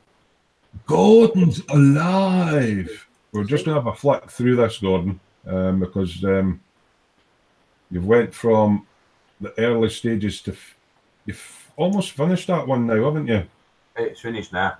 Photos are up. Yeah. I can't remember where we got to last week, but you can see the weathering on that. That's lovely. All the wee scratches and that in the wings. Have you got all your finished shots on there with the canopy unmasked and everything now, have you? Is that dial you bought, or the... Yeah, for a fiver. The deck, the aircraft deck? Oh, yeah. Right, okay. Moulded plastic. Cool. Where was that from? It's Edward. Yeah. Yeah. They used to do a wooden one as well. Like an aircraft carrier wooden What deck. kit is that again, John? It's the Tamiya 148. I love the looking kit. I'm just trying to see if there's one with the canopy masking off. Oh, there we go. That's unmasked with the canopy now. That's looking cracking. All your wee bits of weathering. You like doing your planes as well as your bikes then, Johnny? Yeah. So there you go. He's finished it. Right. I'll come off of that now. So that's John done one. Scroll up a bit. Oh, you're doing another one as well. What's that one? Yeah, it's the 76 scale RF B17. No, actually just getting it all primed up and everything. Any reason you didn't go for the Hobby Boss, the new tool Hobby Boss kit, John? What? The B17? Yeah. Any reason you chose that one, or just coincidence? I managed to pick it up cheap, and I enjoyed putting it together. Mm-hmm. So I'm going to do that one in the RF Bomber Command colours, the night colours. Yeah. And I've got another one, but it's the US Air Force one. And I'm going to make some custom decals up for it. Do it at RF Poddington, which is now Santa Pod. Mm-hmm. Because they used special bunker busting bombs in 1945. So I'm going to hang a couple of them underneath it. So there's Frank doing some more work on his GTI now, a bit like what Colin did with his London bus. He puts magazines and wee bits of things in. He's put a wee magazine on the back parcel shelf, a customising tuning magazine in. Just wee touches like that on your model, to make things a bit more interesting. Come on, computer must work tonight. Now, we're on about decal sheets. There's a section there at Colin. Oh, move just a wee bit. That's plain silly buggers. There's a section in there for uploading JPEGs of the decals you get with your kits in case you muck them up. You'll notice the one on the bottom right is the one for the RZ that I'm building just now. So if you are building a kit, and we're not on about aftermarket, we don't want to breach copyright or anything, but if you're building a kit, it's good to scan them in on high res to have them as a backup, and then obviously if you muck them up or people muck them up, they can download them and print their own off. There's Mr. Mountain playing about on my motorbike.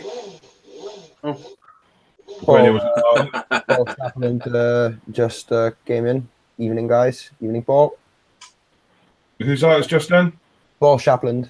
Oh, Paul Chaplin's in.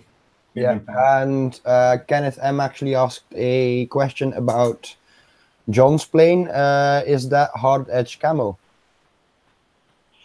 No, it's soft edge. Used blue tack sausages. There you go. Yeah, 148. It's 148 is a scale that it's kind of hard to make out on pictures. To be fair. Yeah. Kenneth, a wee bit of a joke there. A hammer with a laser sight in it for accuracy. Yeah, it'll save you hitting your thumbs. Right. I'm going to do the video, but Daryl D's working on this. What do you call it? A Cthulhu? It's a really interesting. H.P. Lovecraft. Come on, Smoo. I don't know, mate. H.P. Lovecraft basically created this whole fantasy world where there's with the old gods and whatnot. Never heard that. And basically the eldest and most evilest god of them all is Cthulhu, and you know, you've got like all figurines, and there's games that are have been influenced by it. Yeah. And there's got a video on there as well where he talks you through what he's doing and everything. Yeah. As I say, I don't know all this lore and all. It's not, you know. Yeah, he did an he did Lovecraftian figure is what he's doing. Yeah. Me and Dad goofing off. Me doing my decals. A Hobby Boss P38. Right, that's the one that you've got all silver now, isn't it, John? Yeah. Paul Chapman's working on one of these. Now, actually, I looked at that kit, the big maritime truck. That'll be a big build. You tell you how it'll be an normal build. We'll find out.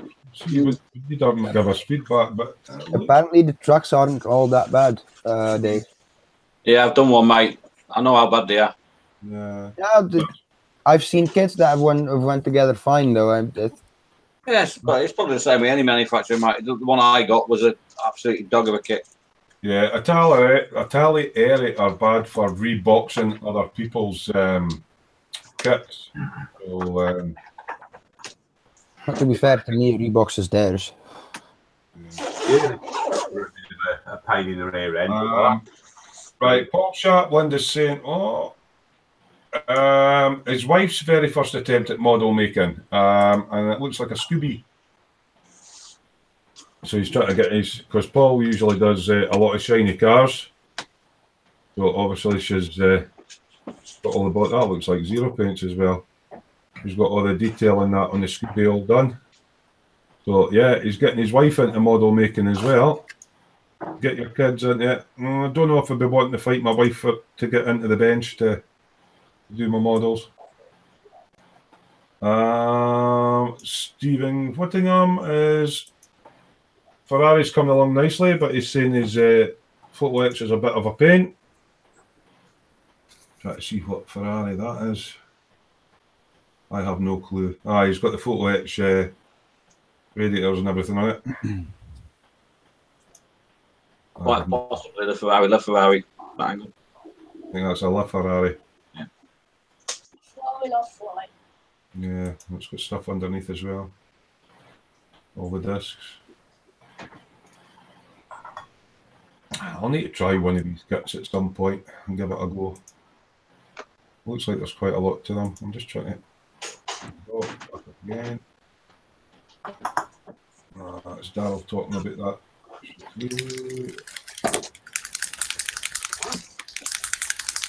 Another bulb. That one.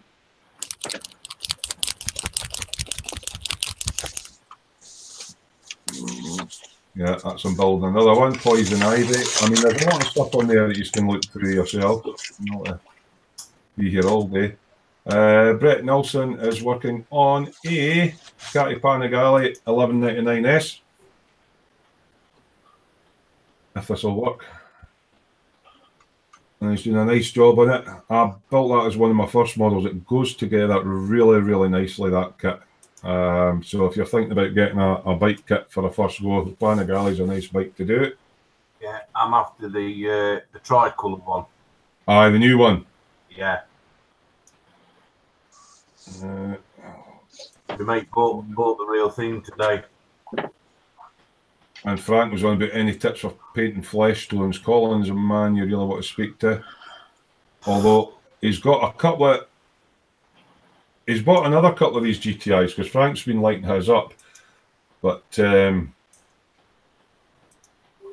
what stupid thing. So I don't know what's happened to that girl. She's fell in the middle of his Tamiya tape there. But it's one of these little dolly birds that you can get. The Master Box pin-up series. To go along with your 124th cars and everything. So that's the one he's going to be working on. They do look quite nice, actually. I haven't done one myself, but they look to be plastic rather than resin. They are. Master Box is always plastic, but they're really, really good figures. Actually, I'll just... We'll get a look at it after we've come off there. I'll actually grab a I've got a box of them primed and ready for paint here. Yeah. Philip Ramscar, 148th Edward Lysander, cockpit green, PE part. Yeah, I've got that kit. It's a lovely little kit. He's in the middle of building at the moment. He's using the black primer and that to hunt for all his seam marks. That's an older style of plane. So that's coming along nicely. That's a Profi Pack, Edward Profi Pack kit. Yeah, lovely kit.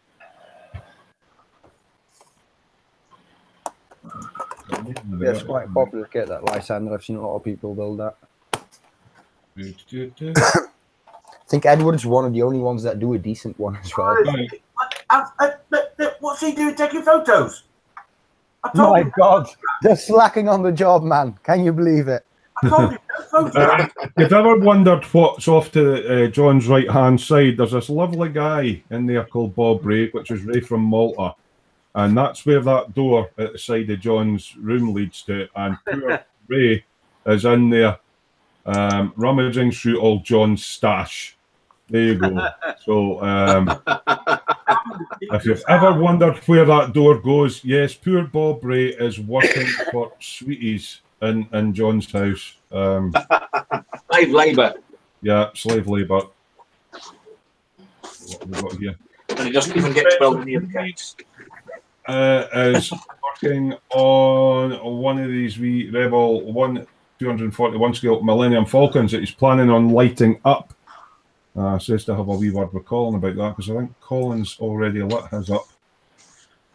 And that's Vincent's tank. Oh, there we go. Again, apologies for my PC being a bit slow tonight for some reason. Close some of your tabs. Eh? Close some of your tabs. You've got about 20 tabs open on the top of your bar there. I've got 2 tabs open. I've only got 2 tabs open, mate. Those are bookmarks. Yeah. Bookmarks, Oh, right. Mike. Yeah, they're all... Sorry. They're bookmarks. All right, I've only got 2 tabs open. Right. They're kits he's going to buy at one point. Or porn videos yet to watch. Something Yeah. like That's on this bit. Aye, no, I'm not going to click that. Oh, come on.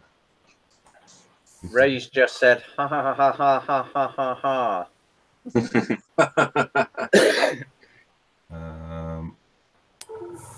And there's a kit that. That's what it's supposed to look like. Yeah, Brett's already done this. He posted them up for me. This was only his second build with Turn to Hobby after some 25 years yet, and that's a black version of the white one that I'm in the middle of doing, the RZ 250. That's taken me probably, far too long. 3 years. Yeah. Right, this one I actually love. Shane Young, his wee Tamiya Beetle. He's work in progress because, yes, I still haven't finished my Beetle yet. So I'll just flick through these because the last time we saw it, it was he'd done all the body up and then he was painting it in a rather interesting colour. We'd seen that bit.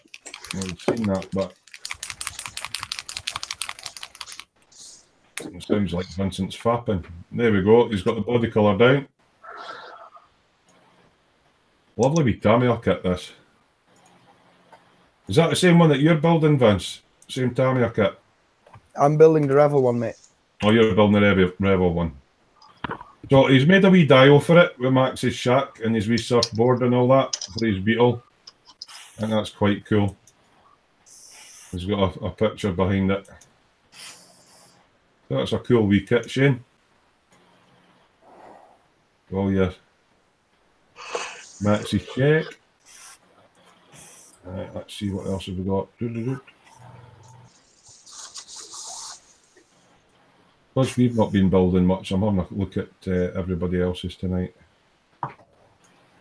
Frank's experimenting with a cardboard box. Actually, the way he's cut the light out in that, it does look like a building. It would make quite interesting photos, that. That's pretty cool. Yeah. Oh, right, Jared. This looks like a mail tank. I don't know which one. We'll probably find out in a minute once it loads up. Damn, could have done with Alan in here, didn't I? Yeah, Alan would remember that one. Oh, so he's done a wee bit of pre-shading in that on it. Ah, so he's went with black and white pre-shading. That's interesting. Black and white. Yeah, I'll give you a What's different the main variation one? in the Oh no, final sorry. colour. Yeah, he must also be working on this Meng heavy equipment semi-trailer. That looks a good kit. It looks like a beast. It's humongous. I like that tank though. That's nice. He said semi. Lee Eagles has just joined the dungeon. Has Lee just joined? Just Right, proved here him. we go. Right, comments on the back of a postcard. We've had a lot of interesting comments on this one. Colin posted a little progress shot up of him working on his World War I dial, but there happens to be a cat in the background and a rather scantily clad German-looking lady. So if you could have a look at that one on the dungeon and put your captions on it, please, and we'll pick a best one out. But yeah, he's really coming along with this dial, and it's absolutely lovely.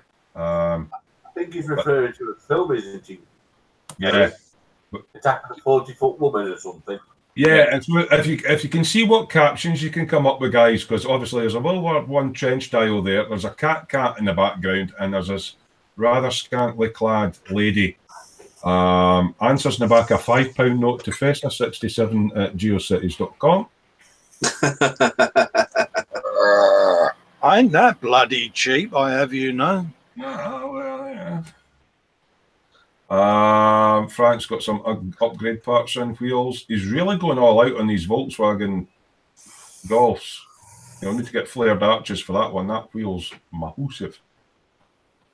Yeah, quite nice little wheels though. Right, this is an interesting one. Shane's doing a 124th Mhart Bedford OLBD 5 ton. It's an old truck, this. I wonder if he makes that kit. Good old fashioned.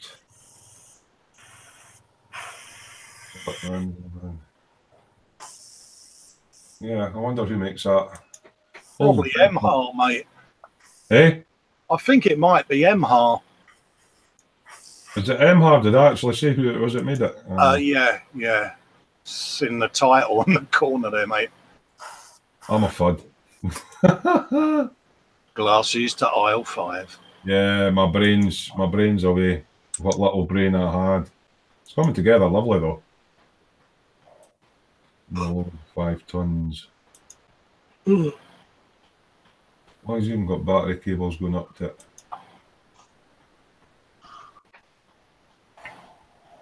That looks like the decal shape for British Railways.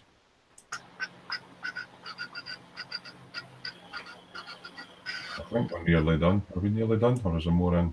One might be worth looking at, Terry. Lee Eagles has just joined the dungeon and he's put a picture of his build I'll on. do a refresh. Right, here's one for you to pick up on.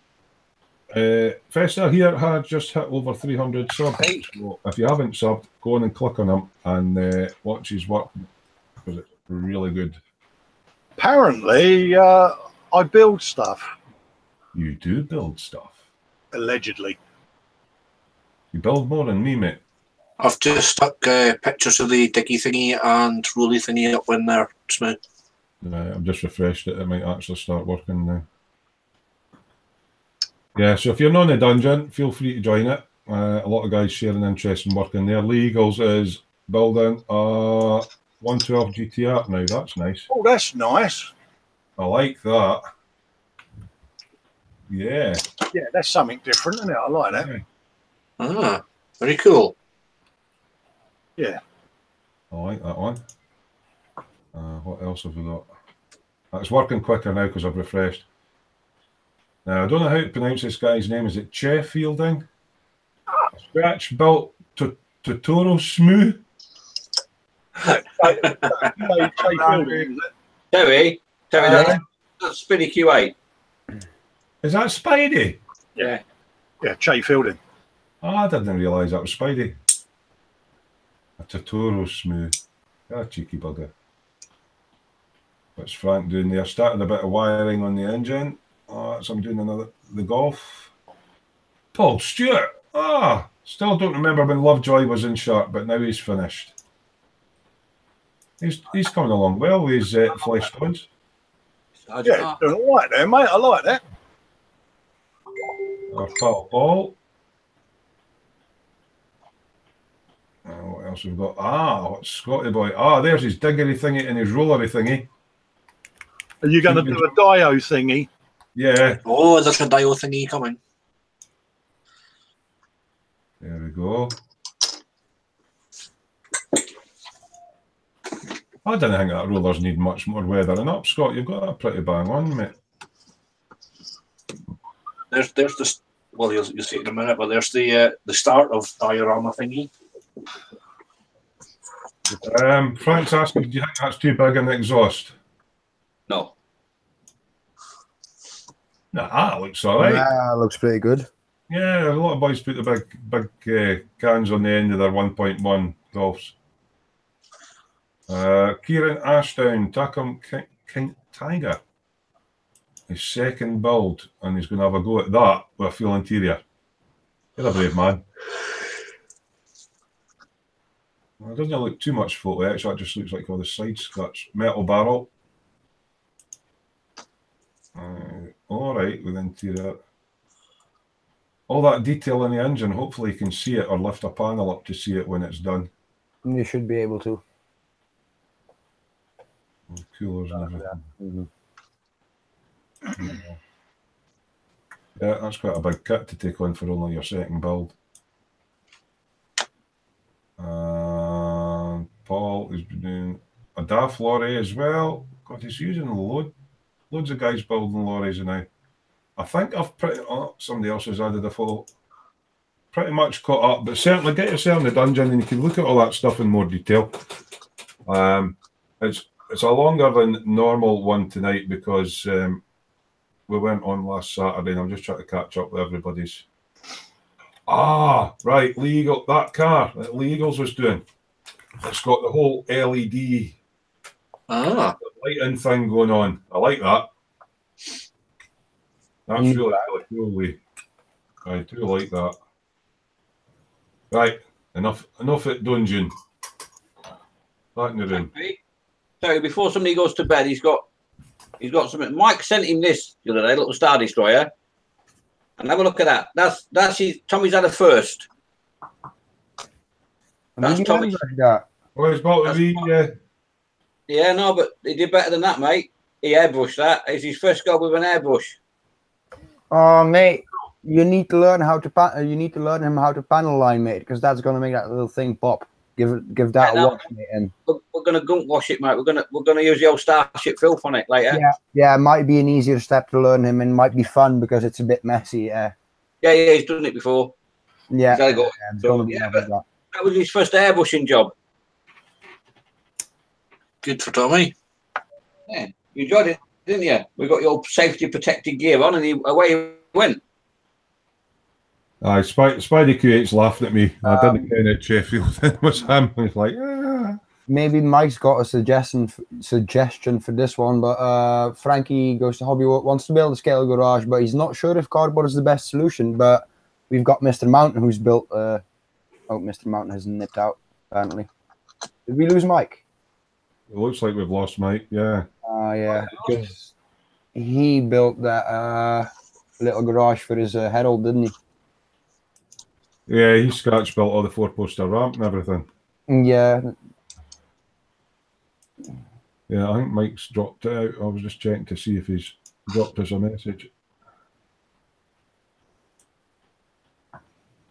No messages, so yeah, his internet's maybe popped off. Yeah, so as people can tell that when I read things and nothing really goes into my head. I've actually been up since 2 o'clock in the morning, previous morning. Yeah, I'm sleeping well. So what's Paul saying? Cheers, Terry. All my LED bits have turned up. Oh, good. I'll need to get on with the videos on that. Road Hobby Corner's in. He's saying good evening, everyone. And cheers, Kenneth. No, it's not just a computer, it's slow. Hey, Rhodey. Hey, Benoit. Yeah, we've actually went to Telford last year together, Terry. Rhodey's also from my neck of the woods. Roddy Hobby Corner, is that Benoit? Yeah, that's Benoit. That's TK's mate, yeah. Benoit is it Van der Zip? Yeah. Yeah. Ah, I didn't realise that was him.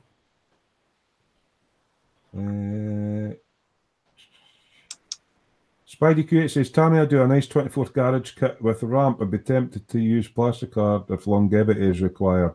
Yeah, because it comes with all the welding bottles and everything, doesn't it? I think Fujimi does one as well. I think Fujimi do actually do a couple of them. Why is my chat being... Hey, mate.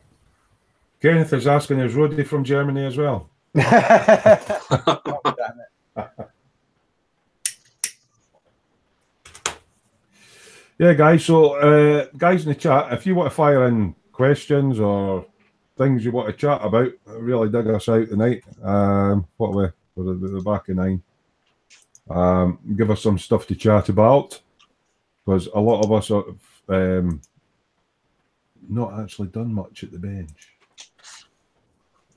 Oh, Scott, is this your diggery thingy dial you're working on, is it? Yes, it's the base for dingy dial. Is that a bit MDF? It is. That looks like a bit Liverpool MDF. I believe so. Yeah. Not stolen out the back of a car or anything. So yeah, this is going to be the base for diggy thingy. It's going to have to be quite big to get both diggers on it, and I have started constructing a bit of building, which will go in the corner. Which is kind of like the girders. Yep. And I've just remembered I actually have an Airfix 132nd Aston Martin in the cupboard over there. So what I think I'm going to do is, like the story of the Dio, the car's going to be in this building, and they're pulling the building down. They don't realise that the Aston Martin's actually in the building. Ah, that's interesting.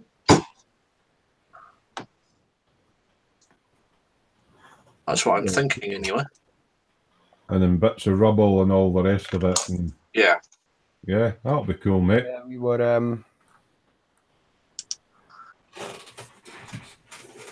were on about those Master Box figurines, right, earlier. Got a couple of 135s here. Yeah, try and hold them up. Nice detail on them. Not as much flesh tones as the ladies, though, but they look nicely made anyway. Yeah, they're really good figurines. The only one I had a gripe with was this dog, because they molded it along the back, along the back, so that was a bit of an annoying one to get rid of. But you know, because you kind of have to pay attention at that point to how much splooge is coming out and whatnot. Yeah, because that's all stuff you need to scrape away and like resculpt the hair in. And Kenneth's saying your fly's down, Vincent. It's not actually. I made you look the way. Anyway, it's buttons. My band's good. Yeah, my fly has buttons. So.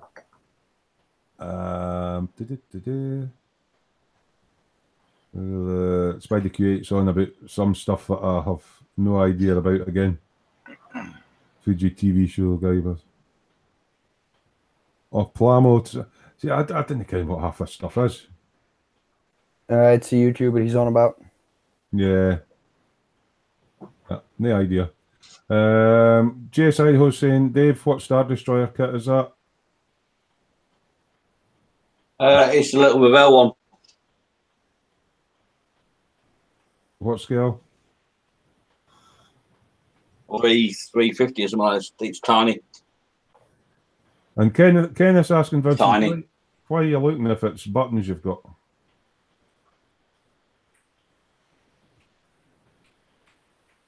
Is my mic not working? Yeah, no, basically, I know I've got one or two pants that if I've been in the car or I'm sitting in a car seat position, which I can do with this seat, one of the buttons tends to pop open, so I thought that's why I checked. Ah.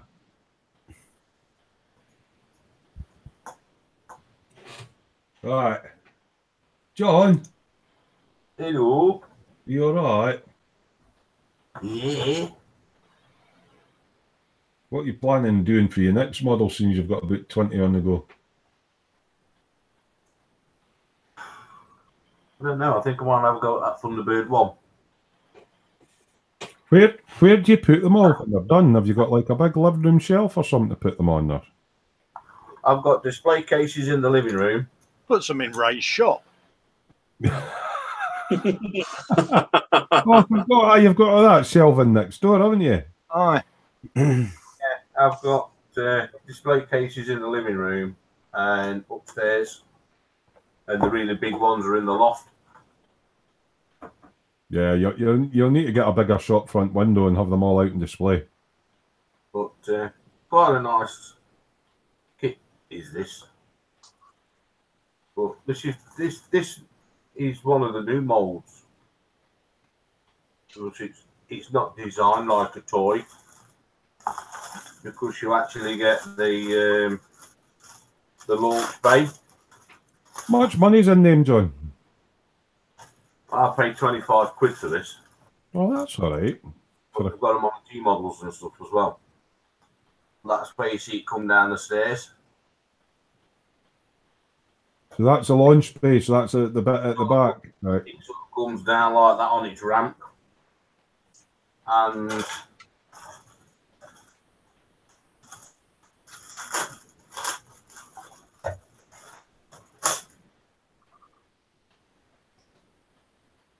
Oh, that's the side. there's quite a lot of detail in that. That's quite nice. Yeah. For a wee Thunderbirds kit. Yeah. And that's the baseboard. We took it out of the back. That's not bad for a 25 quid kit. And then you get, what is it, Thunderbird? One, did you say? Yeah, this one's Thunderbird one. And that's the base. Is that all Sits on pre-painted top of and everything? Yeah, sits on top of there. That's cool. And that, Bit like my Apollo LUT, isn't it? But my Yeah. Apollo LUT's made of paper, isn't it? yeah. Ah, but you're having to reinforce all that, Colin, aren't you? Because it's quite a big...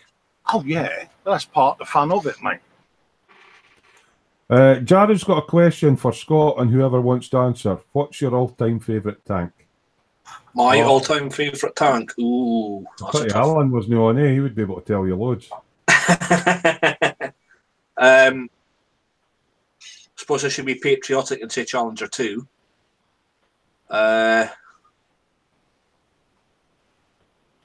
From the past, possibly T-34. And I actually have in modern tanks, have a big soft spot for the Israeli Merkava because it's just so different, and the way the Israelis designed it for their needs. Yeah, I'm enjoying that Merkava that I've got, but look, I don't know a lot of tanks. My favourite tank, my wee Scorpion one that I had for my Action Man. Diddly-did, diddly-did, diddly-did. You try to get a tune in folks' heads. Me, never would I do such a thing. Vince, what's your all-time Talking of favourite tank? I'm sure you'll have a tank that you like. My all-time favorite would be the Tiger 1, without a doubt. If it comes to modern armor, it would have to be a Leopard 2 in the A6 or A7 version. Ooh. Is that because they're German? No, it's because the Belgian army used to use Leopards, but then Some we say sold German. Mhm. them. It might be a hint for the birthday pool because I haven't built a Leopard yet. So yeah. Oh, Ah. a Leopard 2. Just look out for round metal objects working their way to Mönchengladbach in Germany. What about you, John? If it was World War II, I'd say the Sherman. Because it's a basic tank and there was many different versions of it. And if it was modern armour, I'd have to say the Charlie 2. Challenger 2. Yeah. What about you, Dave? What's your favourite tank? Well, I've got mine for John as well. It's a bit weird. Mine's the British tortoise, but I've never seen a kit for it. Yeah, it's a tank destroyer. It was actually not built as a tank destroyer. It was, built as a types of it. Yeah, a fortification bunker busting sort of. It's a beast. There's one. I'll take pictures when I got a tank fest, mate. It's a very wide, very big. Yeah, it was a joint development with the Americans with the double tracks on both sides, and you could drop the tracks on the sides to make it more narrow so it fit on rail cars and whatnot. Yeah.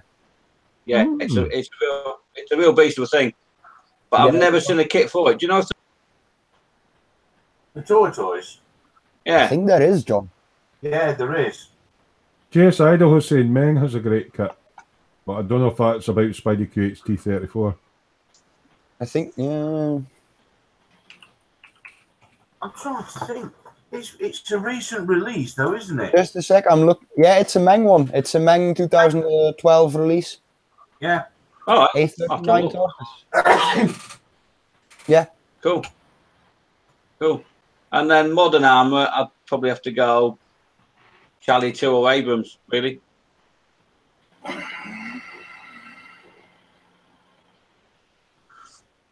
I'm just trying to see what Colin's congratulating Lee Eagles for. Have I missed something in chat? Yeah, he's won his silk t-shirt, mate, because he sent me an email.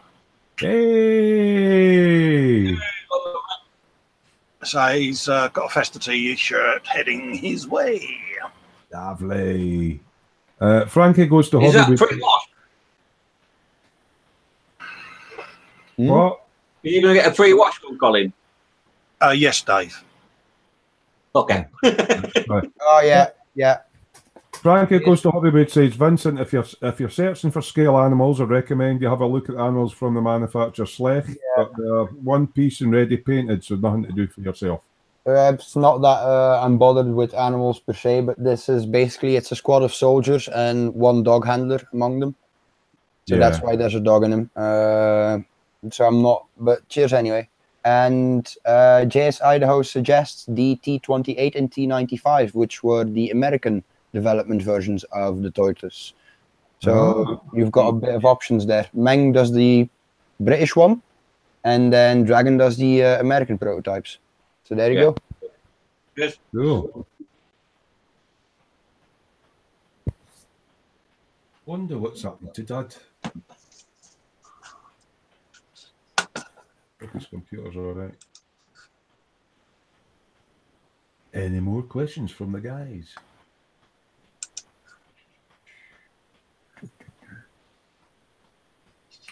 Well, we'll just have to start talking about Tiswas and Sally James again. Sorry, mate, I can't hear a word of that. It was really quiet. Yeah, I was wondering if there was any more questions for guys in the chat, or we're going to be on to Sally James and Tiswas and that again. Oh, yeah, it's all about Sally James, mate. Spidey Q says, for modern armour, I choose a flying tank in the A-Team movie, or a one that goes like a sports car in the most recent Fast and Furious. Yeah, wasn't that an M1A1 Abrams, was it? Hmm. The one in Fast and the Furious movie, I think, was a Vismod and probably an M60. All right. I think.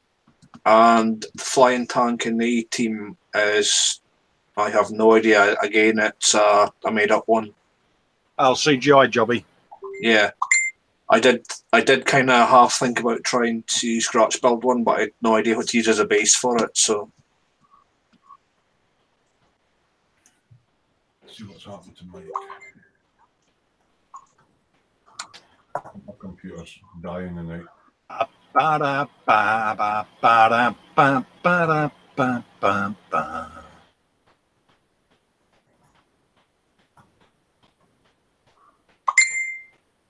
Yeah, my computer's playing silly buggers tonight. I don't know. I'm thinking it's downloading updates in the background. Oh, that's a good shout, Spidey.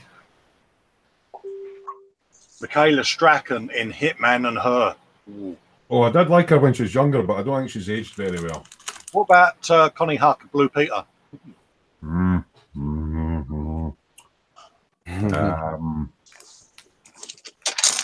Joanna Lumley out of Sapphire and Steel. Oh, good shout. Good shout. Yeah. Alexander Bastido from the Persuaders. Was it Persuaders? Yeah, Angelina Jolie and Lara Croft. Oh, yeah. Mm. Do you know, I'm quite weird. I quite like Sandra Bullock, though. Sally James and Mike. Yeah. I can see why, mate. I can see why. A comical sort of side of things. Yeah. I'm just looking at pictures of that tank from Fast and the Furious. I actually think it might be a chieftain. Really? I thought you were going to say you were looking at pictures of Sally James there. I thought you dirty bugger. Little bit before my time, that one. To say, I want to know what you're doing with Mike's copy of Razzle. We must have left it up there for you.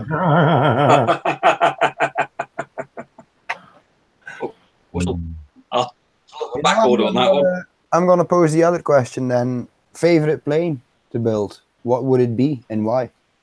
MEBF 109 for me, mate. First kit I ever built. Yeah. I like the Stuka dive bomber.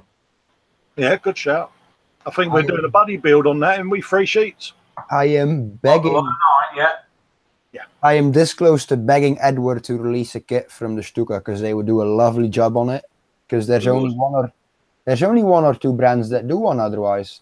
Well, I was going to say to you, did they do a detail set for the 124 BF 109E? They should do the Airfix one. Oh yeah, Think they do. Let me check that out because look that up for you now. Oh, John's thinking, oh, I might have one of them in my shop next door. Kenneth's talking about tasty women. He says, what about the tour guide at Distillery in Orkney, Scott? Yeah. If he goes out and comes in with one of them, you do realise I am going to drive up there and slap the taste out of his mouth. Yeah. What was that? Look at him, look there. He's sitting there going, I'm fucking moving now. Nah. I have Go my- on, just give Ray a shout, see if there's a detail upset you in your various.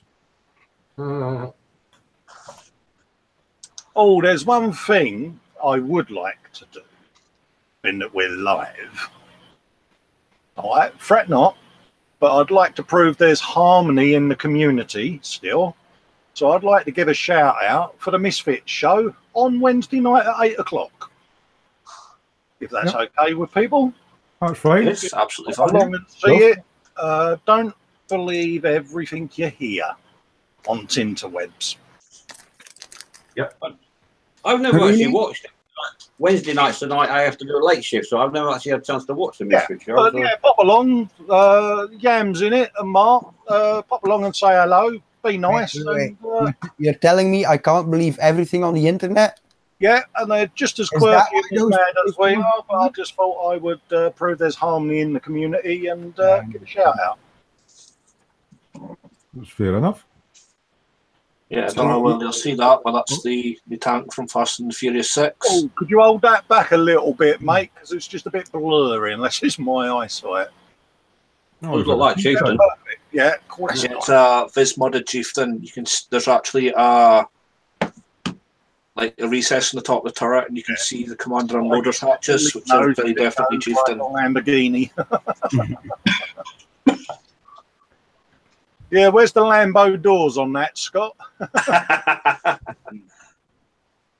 Sorry, I was just Chased him being with it. an extreme tank geek. I didn't recognise it actually because it ain't got one of Dave's white stripes down the middle. The Russians did that on one of their tanks, but they did them along the side of the turret. Mate, I had a Starsky and Hutch stripe on an helmet, didn't I? Now, that was class. I've looked it up for you, Colin. It looks like Edward only does a aftermarket set for the 124 scale Typhoon, the fairly new release that Airfix did. Oh, that's all right, mate. I can be a dab hand with me detail brush. I will get a sat nav in there. What amazes me, they've used that tank in the Fast and the Furious, yet it was a British Leyland bus engine that they put in the tank to start with. Yeah, isn't it one of the yeah. It was on a post piston engine. Yeah. What do they call it? Wasn't very reliable from what I've been told. Nope. Sergeant Bones is in. Evening, Sergeant Bones. He says the Fast and Furious tank isn't a tank at all. It's a ripsaw with a body kit. Yeah, that that's one in would've the latest Fast and Furious.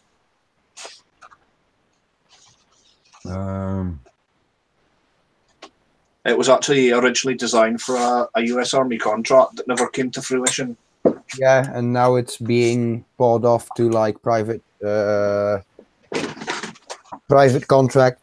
military contractors in America. It's being sold to rich guys who want basically. You've got me going now. I'm going to have to watch this film now just to see how quick this tank is.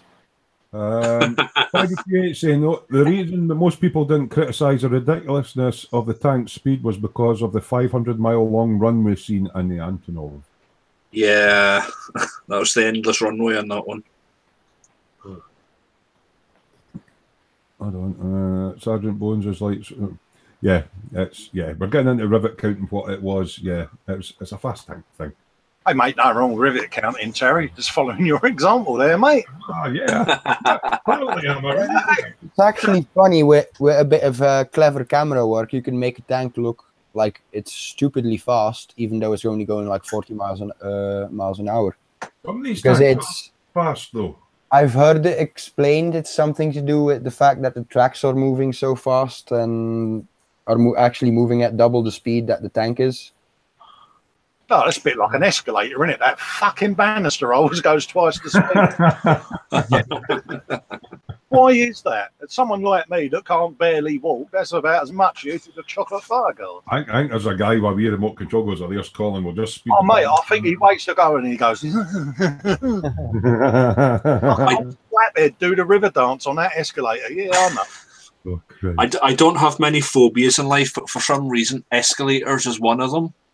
I just can't do escalators. Oh, let me send you a movie of escalators in China failing and like people falling. Don't.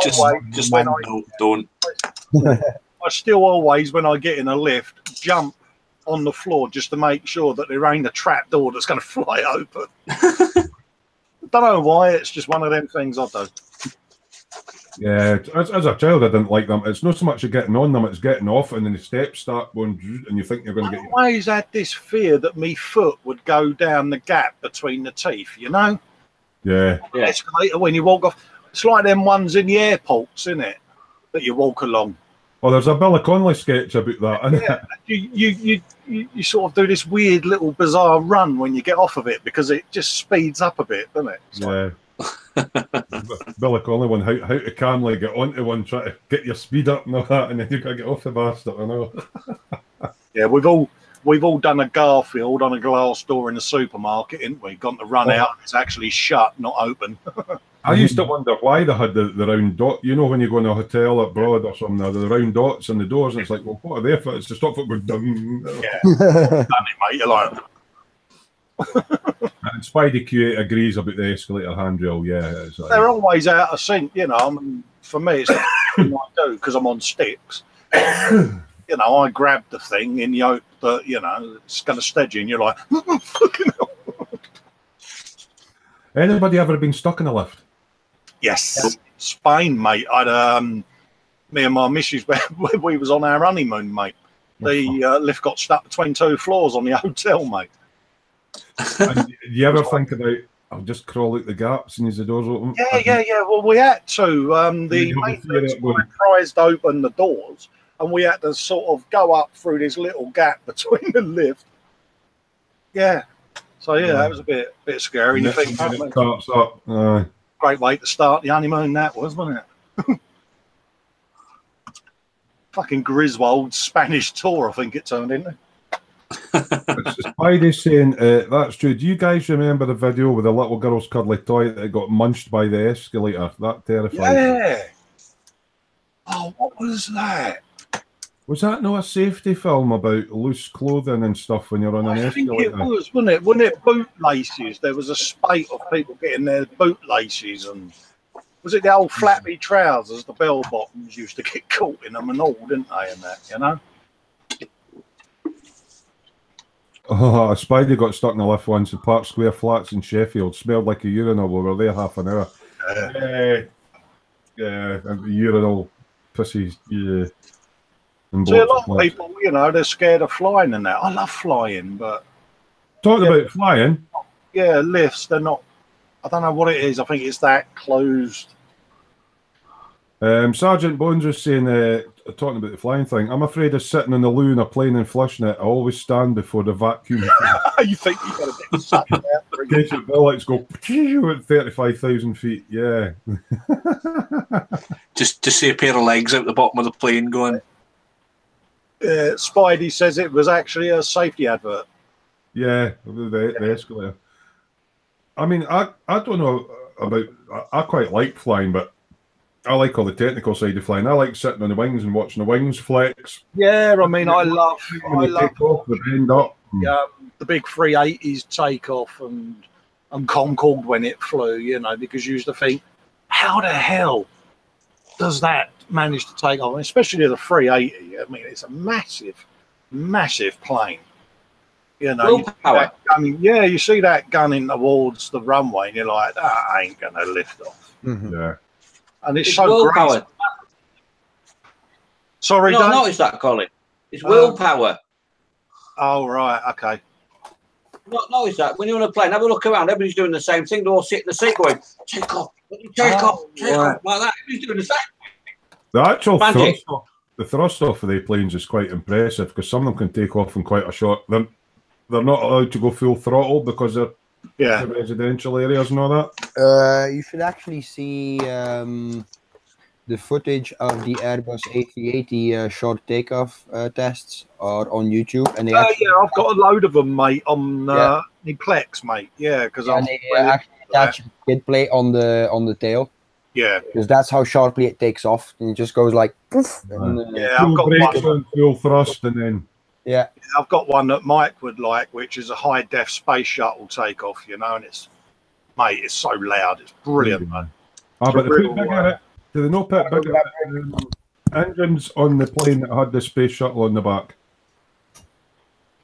On the jumbo that took the space shuttle, did they not put bigger engines? There were some modifications to that and the stabilizer on the back, wouldn't it? They took it off the middle and put it on the end of the whatever the sticky out bits are on the back. I'm not a plane man. One of the others will know what I mean. John would know. Lee Eagle says he loved his flight to Tokyo back in 2016. I believe that's an interesting landing. The old Tokyo, was it the Taipei? No, Taipei's the new one, isn't it? I'm not sure at all, Colin. Yeah, one of the old airports. Was it Hong Kong or somewhere like that? It was right in the city centre, wasn't it? And you're fucking... Spidey Q8's bringing back a memory for telling Sergeant Bones to search for the Bellicon like Jobby Wheek clip. Oh, that's brilliant. It really is quite good. I could roughly go through it, but I'm no. Yeah, he was a legend. Colin, that was Hong Kong. There's a block of flats, bottom towers. That's right. And you can wave at the people in the flats as you're coming into land. Yeah, that's right. You could see them right up by, Why does everybody clap when the plane lands safely? Because it's just like the pilot flying a bus, and it's boop, boop. That's the sound of all their arseholes opening back up, mate.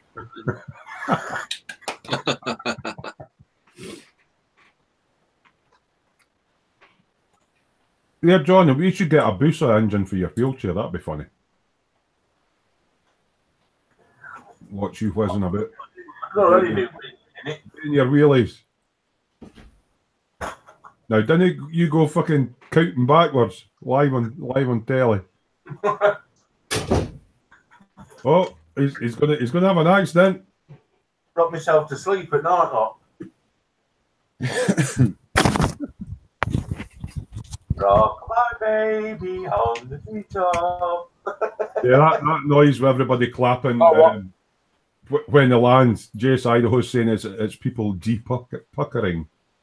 You know what might be an interesting one to ask the people in the chat? Have they watched any of the Shizuoka movies like Gunpla TV and whatnot? The clips of this year's Hobby Show? No, not Naughty Step, because there's other stuff there as well. Tacom, Meng, those companies are represented there as well, Terry. But basically, my question would be: has anyone spotted something of the Shizuoka 2018 show that they'd like looking forward to? A model coming out soon or announced there? Like for me, it would be the HK Lancaster that they've finally shown a test shot of. Or am I the only one who's watched it? And for me, it'd be Translator File 1. I saw post from Lincoln Ryan, and he had the comment, what do you call an Aussie in a suit? The accused. Oh, what? Sorry, that broke up. I said, what do you call an Aussie in a suit? The accused. Oh yeah, Kenneth M, the large Macross kit, yeah, the big 124th Valkyrie. That looks really interesting. I shown that earlier this week in the chat, I believe. The really big Macross transformer-looking thing. Are you on about one of these Japanese mechanized robot suit things? It's not a Gunpla. It's a Macross kit. It's a Japanese mechanized suit that's not made by Bandai. Yeah, basically. But it looks like an F-15 that can walk. I must have shown a picture of it. Jace Idaho says Bandai's bringing out a 172nd B-Wing. Yeah. Yeah, looking forward to that. And Spidey's saying to Dave, we used to tell that one as a Scouser in a suit. Yeah. Yeah. What time is it? Oh, it's coming up for 10 to 10. I think Dad must have had computer problems because he just dropped right out, didn't he? Oh, yeah, his broadband's playing him up. So what else? We've done falling down lifts, we've done escalators, we've done fear of flying. What about ships? Who gets seasick in that? I mean, I went on one of with boats. I fucking love them, mate. I got one of these Scandinavian Seaways mini cruises. You go from, well, what's the one down by London, the big port? Can't mind the name of it anyway. Dover? No, other end, nearer Germany and that.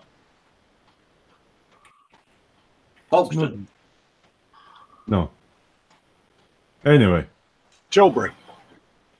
Anyway, left for there overnight across the North Sea, and we were in an inside cabin, so you couldn't look out the porthole and see the waves and all that. And the boat was giving it all this, and me and my daughter were lying on our bunks, and you could feel your head rocking towards the thing with the boat. We were fine, and then my wife got up and spewed all over the place. It was quite funny. But if you go up on deck, it's seemingly better. But yeah, I like rough seas and all that. Me, I especially on like coming back on ones and that. In the morning, nobody else is eating. They pile your plate up. You just put your hand away you go, mate. Yeah. Road Hobby Corner saying Vincent gets seasick. Yeah, I got seasick a bit. Well, got a bit queasy. Didn't really get sick, but you know, felt a bit uneasy when we were coming back from Telford because it got a bit choppy towards the end of the Channel crossing. Yeah. Did the boat take you right into Germany, or did it have to stop off? No, we took a train there. Right, so we've done planes, boats. Oh, what else is there? Boots. Boots. I don't know. Think of something to chat about. What is your... There's always... What's there's the next... Oh, sorry, Dave. Yeah, I'm just saying, get well, Alan. You know, after Yeah. what I'm doing today. Bagger. Oh, Alan's no in, yeah. Alan had a Yeah, get well soon, Alan. bit of an altercation at his work where, yeah, we do wish him well, yeah. was it a patient that assaulted him or something? I don't Yeah, know. he didn't really comment on it himself, but from what his work colleagues were commenting, I gathered that a patient did attack him, and apparently he kept his cool because he, yeah. Well, you've got to really, eh? So he's got a bit of a sore face. Ray's away, saying good night. See you. Right. See you later, Raymond. There you go, fella. John says, mind to put the alarm on when you go out because he's not needing back into his modelling shop tonight. Yeah, I suppose. I mean, Alan works in mental health. I mean, my ex-partner Susan did a similar job to what Scott did in his previous job and looked after autistic adults, and quite often they can lash out as well. So yeah, yes, you can come home with a sore face and stuff like that. I mean, yeah, I went home with burst lips and yeah, I mean it's. Even people working on the accident emergency wards and all that, I mean, I don't understand why. I suppose if you're high on drugs or whatever and you're confused, why you would lash out at people trying to help you. I've never understood that. But what's this? Kenneth said, actually, it wasn't a patient. He heard his wife found his hero boy receipt.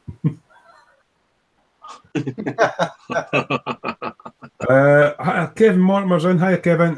How's my 1/16 Peterbilt going? Mine's on the shelf of shame. What a horrible kit. I'm progressing slowly with it, mate. All the chassis in primer. And I'm just putting a wee bit of detail up on it. I've got all the chrome off it. Most of the other stuff's in primer. Dry fitted a few bits together. Yeah, I've got to do a bit more painting on it, but it's coming along.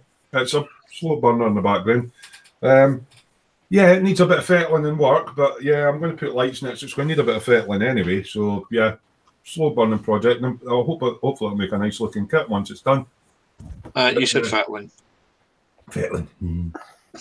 Yeah, so Kevin, it's not a pour the glue into the box and shake it and out comes a lovely truck. Yeah, you've got to file everything to make it look the shape it's supposed to be. So yeah, it's a bit of work, but yeah, none I can't handle until I get to the decals.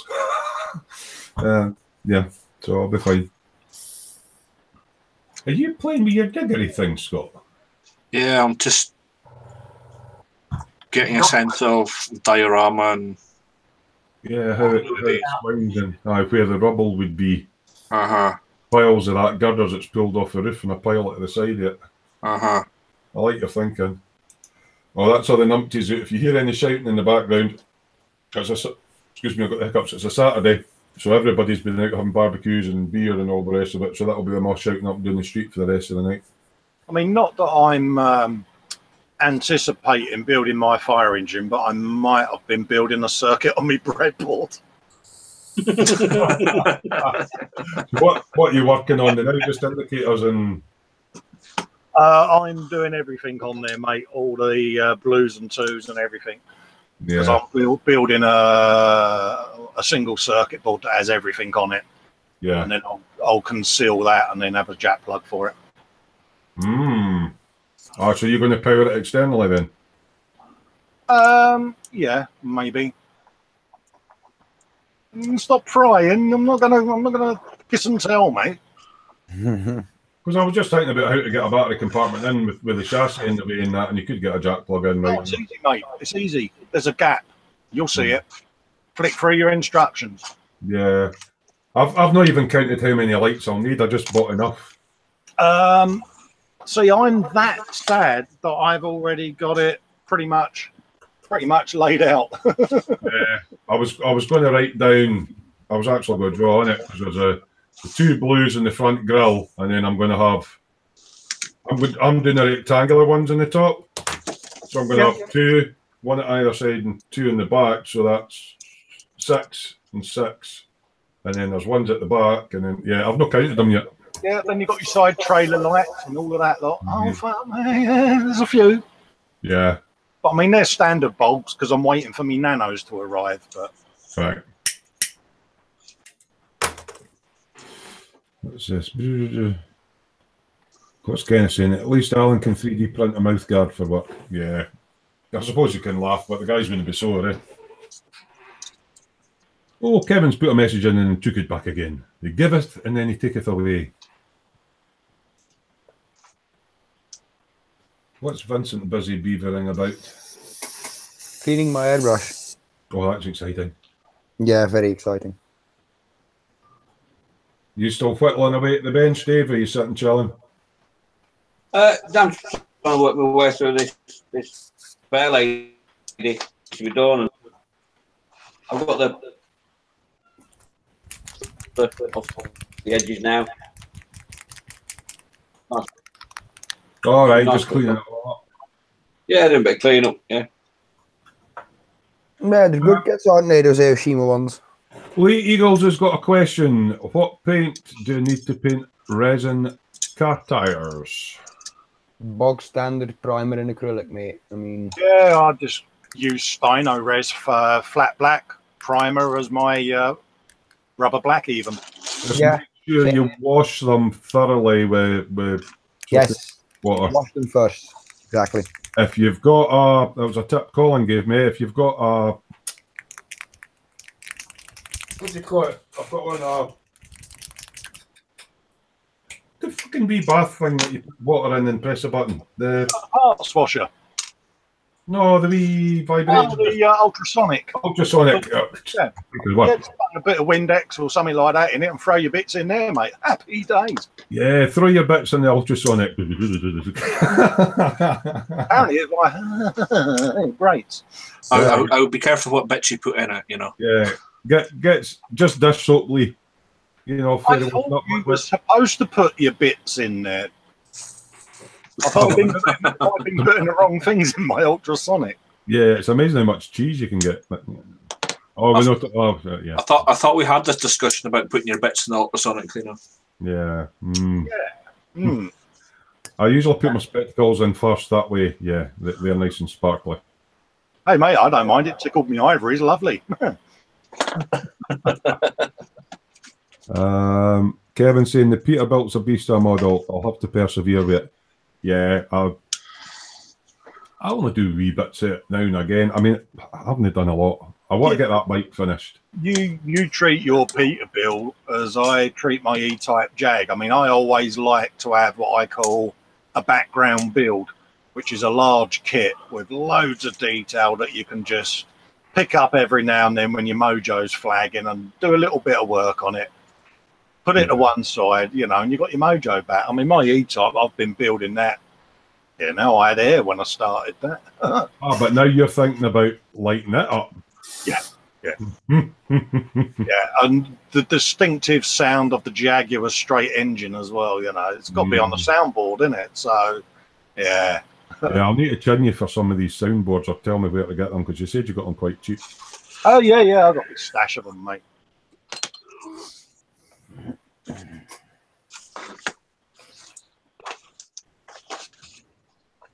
I'm actually going to sneak a soundboard in my World War I Dio, mate. Yeah, that'll be good. Yeah, gunfire and... Yeah, just the sort of... Achtung, Gott in Himmel and all this sort of... Well, yeah, I was going to ask Vincent whether I could do a recording of him just speaking his best German. Yeah. So I can add that to it, like, you know. Get him to do a voiceover for you. Yeah, to which I would say Arschloch.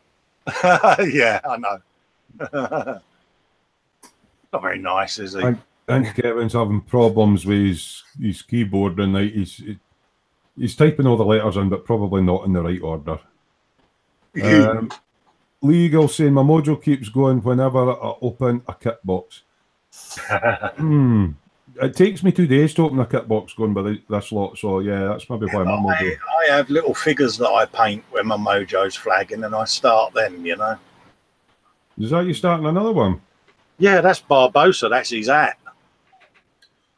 Just Is that a metal one as well, or is that the resin one? No, that's a resin bust, that is, mate. That's a resin one. Yeah, that's the pirate out of Pirates of the Caribbean, mate. Ah, right. I'm with you now. Barbosa. Talking of pirates, how's your Viking ship coming along? Have you done it in it? Did you do anything more with that, or is that kind of left where it was? Trying to think where we got though. I think you had the mast on it last time. Yeah. Still got the mast. I'm gonna paint that. That's a lovely wee kit, that. It is. It really is quite a sexy one. I was gonna do it in a water scene, but I'm just going to actually have it on its stand because if I do water, it's going to look odd, a ship with no people in it rowing across the ocean. Yeah. So I'll just have it on the stand as a representation because I'll do a big water scene for my Nimitz. That brings up another question about the whole water thing. Like say rally cars and that, a lot of people do them shiny and some people do them muddy, but a lot of people won't do them muddy if there's no people in it. Yeah, but you can have it where the driver's just got out, where he's pulled in after a stage. Just have one of the doors open, so it's going to be muddy. You don't have to have a driver in there then, do you? Yeah, that's true. I mean, how many times have we all put a muddy car in a garage? Yeah. Or a muddy motorcycle outside, But I mean, my Stratos is all muddied up, but it could have just pulled in after going through a stage. JS Idaho's asking what kit is that? Your Viking? What kit? 2 secs. I'll just put the boat down and I'll hold the box up, mate. There you go. It was quite an interesting one because the artwork on the box for that was quite nice. All the different shapes. Yeah, it's Rebel 150th Viking ship, mate. Yeah, that's cool. What were you laughing at there, Dave? That was me laughing at Dave. Oh, was it you, Scott? Sorry. And shippers. You'll need to get a wee scale model of Scott in it. Well, the ship has already been named the Magnus, and the front figure is actually going to be a puffin. As I said to Scott, that was what I was going to do. So, in dedication to Scott and his Viking ancestry, will he be sitting on it with his rebel / removal? No, if I could get a 150th figure, mate, I would do that. You can get architectural models on that scale. So that miniatures place, micro miniatures, isn't it? Is it? Yeah. Like that? Yeah. Be afraid, Scott. Be very afraid. Oh, Kevin's got his keyboard to work. He's saying his Peterbilt's on the shelf. He's got a 112 CB750 on the bench, a bit of old school 80s vibe to it. Yeah. Good, man. Good choice. I could just see the sail on the ship there, Colin. Yeah. Oh, that looks familiar. What's on my cupboard? I wonder where that came from.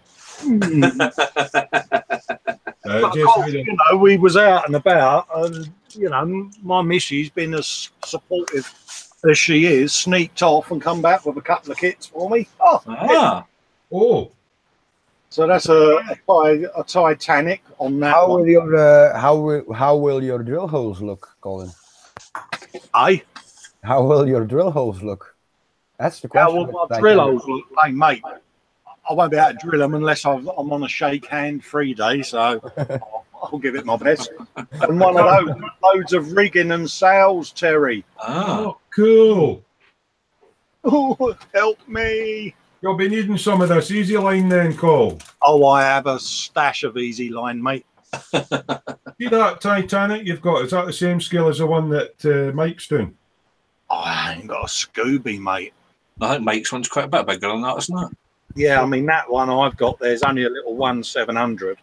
But it's given me an idea. Because you know what I'm like, with my brain.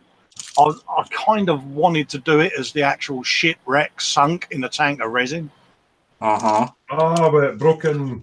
Yeah, That should be easy enough. You just pull it out of the box because Rebel kind of comes like that anyway, especially it comes for Jadlum. Oh, shit, did I say that right? Ooh. Allegedly, yeah. allegedly, Terry. Allegedly from, Yeah. yeah. Well, yeah, it's given the old grey matter something to think about. So if I come a cropper with it, you know, then I shouldn't do. But I haven't even got it out of the box yet, so I don't know how small it's going to be. Just build it and get like coping saw and. Well, yeah, I want to do an all singing, all dancing lit version of a Titanic. But I also want to do the submerged, and I didn't know whether to do a scene where at the top of the tank you've got the lit Titanic with the iceberg and then it goes down through the water, and then you see the ghost of the wreck. You know, so I'm just trying to think how I could do the continuation of that, if you know what I mean. Like the quandary that Vincent. There it is in all its glory, and there's what happened to it. You know, like a before and after. I don't know. It's working it in, if it makes sense. And I thought the only way I could do that is perhaps like a diagonal slash across the tank, where you've got a nice tranquil night sailing scene with all the lights on, and where the depth of the water would be really deep. You sort of just have this wavy slash across the water, and then is the eerie, silent memorial side of it, you know. So apparently, JS thinks that Colin is the king of the world. Oh, I'm on top of the world, am I? There you go, Col. There's another idea for a sail. Yeah. Oh, yeah. Oh, it's got all those Orcadian hieroglyphics. Oh, yeah. Runes. See, because the box art has got some. I think it's got a photograph of you in your works hat, Scott. That's actually Scott's motorcycle helmet. That's Scott's motorcycle helmet after someone drives past him and gives him one of them. Oh, revenge will be mine if I see that boy racer again. Yeah. What can I say? If you would like to message me some of them arty things, Scott, I'm sure I can do shields and murals and no problem at all. That would make it very personal. That's actually a good shape for a shield, isn't it, that one? Yeah. You know, because you know what I was thinking of doing was all our logos as different shields scattered throughout. So yeah, have a round circle for the blue border of the Smoo. Aye. Yeah, I'm not going to redesign my logo, but yeah, the only thing is up top. Yeah. Well, I'm currently redoing mine in a very sort of slightly different way, just so that I can make the stickers a little bit more legible, should we say. Yeah, because yours is more a banner, isn't it? How are you? Yeah, I mean, I don't really know how to do a sticker for mine, because obviously I got some of the work that I did early doors. I'll probably just keep it simplified to the Smoo logo. You know, just a straightforward Festa 67's workshop Smoo logo like I've got. But yeah. Kevin saying, can we please refrain from mentioning Rebel kits? He's suffering badly for the Peterbilt kit. You know, it's plate Rebel and all the rest of it, but I mean, as long as you've got the basic shape there and you can sand it, and I often question my sanity for taking on this one-man Revell crusade of mine. Oh, that chassis was like a bloody week's work just to get the springs into the shape of it. What's supposed to be.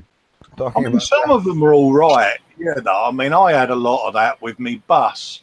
You know, I'm thinking maybe I should start that Westland ceilings that I've got on the stash, that Revell one, as practice for the 124 Huey. Yeah, I mean, I had a lot of that when I did the bus, you know, because everyone was sort of, oh, yeah, it's this, it's that. Well, and the little things that annoyed me was like the door not opening, so I put the sliding door in, and then people had to go in, and, you know, because you can't have a bus driving along with no driver, no conductor, and no people on it, you know. So, yeah. and it just grew into something completely different, you know, and people were emailing me and that going, well, what about the posters on the inside, you know, what era are you going to do it in? And it just grew and grew and grew. It's a bit like us bumping each other with ideas all the time. Oh, that's an idea. I love that. I love it when people interact with me on my YouTube and they'll go, oh, we've heard a rumour that you're doing this particular kit. How about that as an idea? You know, one of the magazines, I can remember reading this, or I can. So one of the people I did is reading a magazine that someone remembered getting when they was a kid, you know. Just like brainstorming, isn't it? Well, yeah, they get to have their own little bit of their personality in one of my builds, you know, and I love all of that, you know. So I've had a couple of requests to do some more buses as commissions, and I'm like, yeah, I will do them, but that would have taken a good few months, that, eh? So, yeah. There is one person who's really keen on me doing them one, you know, and I'm like, mate, I'll do you one. It's not a problem. I think it's the second time round you learn with every build, you'd probably go with nanos instead of full LEDs, and you'd be able to slot them in easier. Yeah, I mean, it's like anything, you know. You sort of say to them, what do you want? Period accuracy? Do you want it personalised? Yeah, you know, it's like anything, you know. There's things I would do differently if I was to do it again, but, you know, I'd only just got back into the hobby when I redid the bus.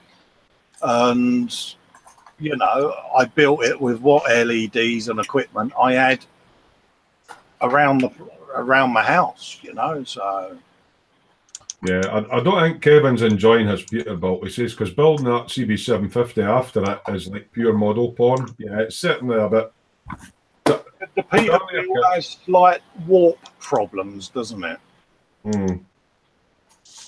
Is it one of those where you need a hairdryer at the bench so that you can warm the plastic? No, well, even though it's got a jig for a chassis, it's still not 100% true. But oh, right, yeah. Things like the leaf springs, yeah. Let's see if it catches the light. They're all nice and smooth now, and they look like leaf springs, but they had, where the seam line goes up the middle, it's not just that, sort of like that with a wee lip up. They actually sit like that. You couldn't have built that on a couple of steel rulers then to try and keep it true. It was all warped to fuck. It actually comes with a jig to put both ends in, and even though you put the cross members in, it's still got a slight, very, very slight to my eye, warp on it. But it's a work doing all the leaf springs in that, because as I say, it's not only like a seam line, they were actually mismatched like that. Oh, right, yeah. And misshapen like that when they're supposed to be flat. And a bit like the, how can I say, beautiful concept of the Revell Concorde, building it as 3 separate tubes. Yeah. And another bit, it took a lot of work. I mean, these were chromed. These fuel tanks. Oh yeah, strip them, mate. I strip. You can see they're perfectly flush now, but where they met together again, instead of them being like that, they were like that. Yeah. So the amount of Smoo goo and everything that's been in them, and all the seams down the middle, and then you've got to build up all the ridges. Every single part's like that. Yeah. So the amount of sanding in the best moulds then. So I finally got a majority of it into primer. Yeah, I mean, I've got a couple of the old rigs from the 90s that I built that I'm actually going to be stripping back down and redoing. Vincent's just typed into chat, and yes, I just noticed. He's on the naughty step. He's got one of these Japanese mechanized robot things out. Yeah, you know how I said there's a couple of my wing collection that are missing? There's no need getting me that one anymore. I think if Vincent admits he's German, I might make him exempt for the evening. Oh, what a dilemma. You get to say Gundam as much. Yeah, but basically I kind of gave out a hint. What was it, yesterday or the day before, that there's a couple of kits that I'm still missing from that series. Yeah, your ability to drop a hint was noticed. Yeah, I may or may not have slipped, and you know my card has slipped into the. I may or may not be sending something your way. Anyway, yeah, I bought that site yesterday, so yeah. I mean, Kevin's saying, to be honest, the Peterbilt's a challenge, but it's an amazing model just for sheer size of it. Depends how much you paid for it, because... Hey, Pat. Hey, Pat. Hello, my darling. That kit was supposed to be 90 quid, and I got it for 45. I wouldn't have paid £90 for it. So if you paid 90 quid for it, you've bought a bag of shit for your money. If you paid 45 quid for it, you've... Don't hold back there, Terry, will you, mate? Well, I do. I think for £90, I think it's overpriced. Oh, yeah, there are, well, pretty much the majority of kits are overpriced, aren't they? Let's be honest. I mean, like the fire engines and that we've got, and that, they're all rebel, but that fire engine's a new tool apart from all the gear in the back, and it's night and day when you look at the quality of the castings and everything. Oh yeah, it's beautiful casting. It's almost a shame that I'm going to be cutting everything up. But I mean, if I'm looking at something that size and I'm getting it for £45, that's good money, because I mean, a high-end motorbike kit will cost you £45. Yeah, but £90 for it, nah. I mean, it's a nice kit. You know, I'm looking. I mean, something like that. For me, it's what potential it gives. It's a whole fact that emergency vehicles, they light up and they go, Nino. Yeah, you know, I mean, and having done the bus of the same size, it was almost like, you know, when you started teasing me with it, it was like, actually, it's kind of rude not to. Yeah. No, and yeah, and then I thought, well, it's got to be converted to London Fire Brigade, and then that means right-hand drive, and it's like... Yeah, you're giving yourself a bit of work, but when you think about right-hand drive, it's not just the dash you've got to convert; it's the pedal. Everything, the whole interior, all the little cup holders, all the little nooks and crannies, and that, you know, all of that's got to be swapped around. So yeah, there might be some Smoo though, possibly. Yeah, all the pedal boxes, all the steering racks, all of that. It's all got to be put on the opposite side. Even the wiper blades, mate. I've got to redo them and reshape them. And I can see you actually cutting small sections out and putting it onto like a putty sculpt and then resculpting it and joining all the bits together. I might even do a reverse mold of it yet. I haven't decided. Yeah. Spidey Q says, "Come on, Terry, say what you really mean." Yeah. Yeah, you know, I'm having to play with different moulding agents at the moment and seeing what, you know, I want to take a resin cast anyway of the dash I've got just to look at how easy it would be to chop it into sections and remake it, or do I just reverse mould it? Do it that way, you know. But that'll be an interesting process on its own. Yeah, because there's still a lot of hand sculpting to do when I do it that way anyways. So, you know, because you're taking what essentially is going to be a left-hand drive dash. You're going to take a mold of it. So if you poured resin in it, you're going to end up with a left-hand drive dash again. So you've got to turn it inside out. Like a thin silicon skin. Yeah, you only make a very thin skin to go over it, and then you turn it out on itself. Take a mold of that, and then you sculpt that, and then again take a negative of stuff that. the lasses use for the face mask that you peel off. Yeah. I mean, I've got moulding kits, mate, and different polyurethanes and all that sort of stuff. But yeah, Kevin paid about the same for his kit, so it's not bad for that money, mate. Yeah, I mean, you know, as you know pretty well, I do have my dashboard sat here that I keep having to put back in the drawer because the sword's getting looked at as I speak, so away it goes again. But I hadn't actually looked at my sprues. You actually told me there's one solid dashboard and there's one in 2 parts, which I didn't know.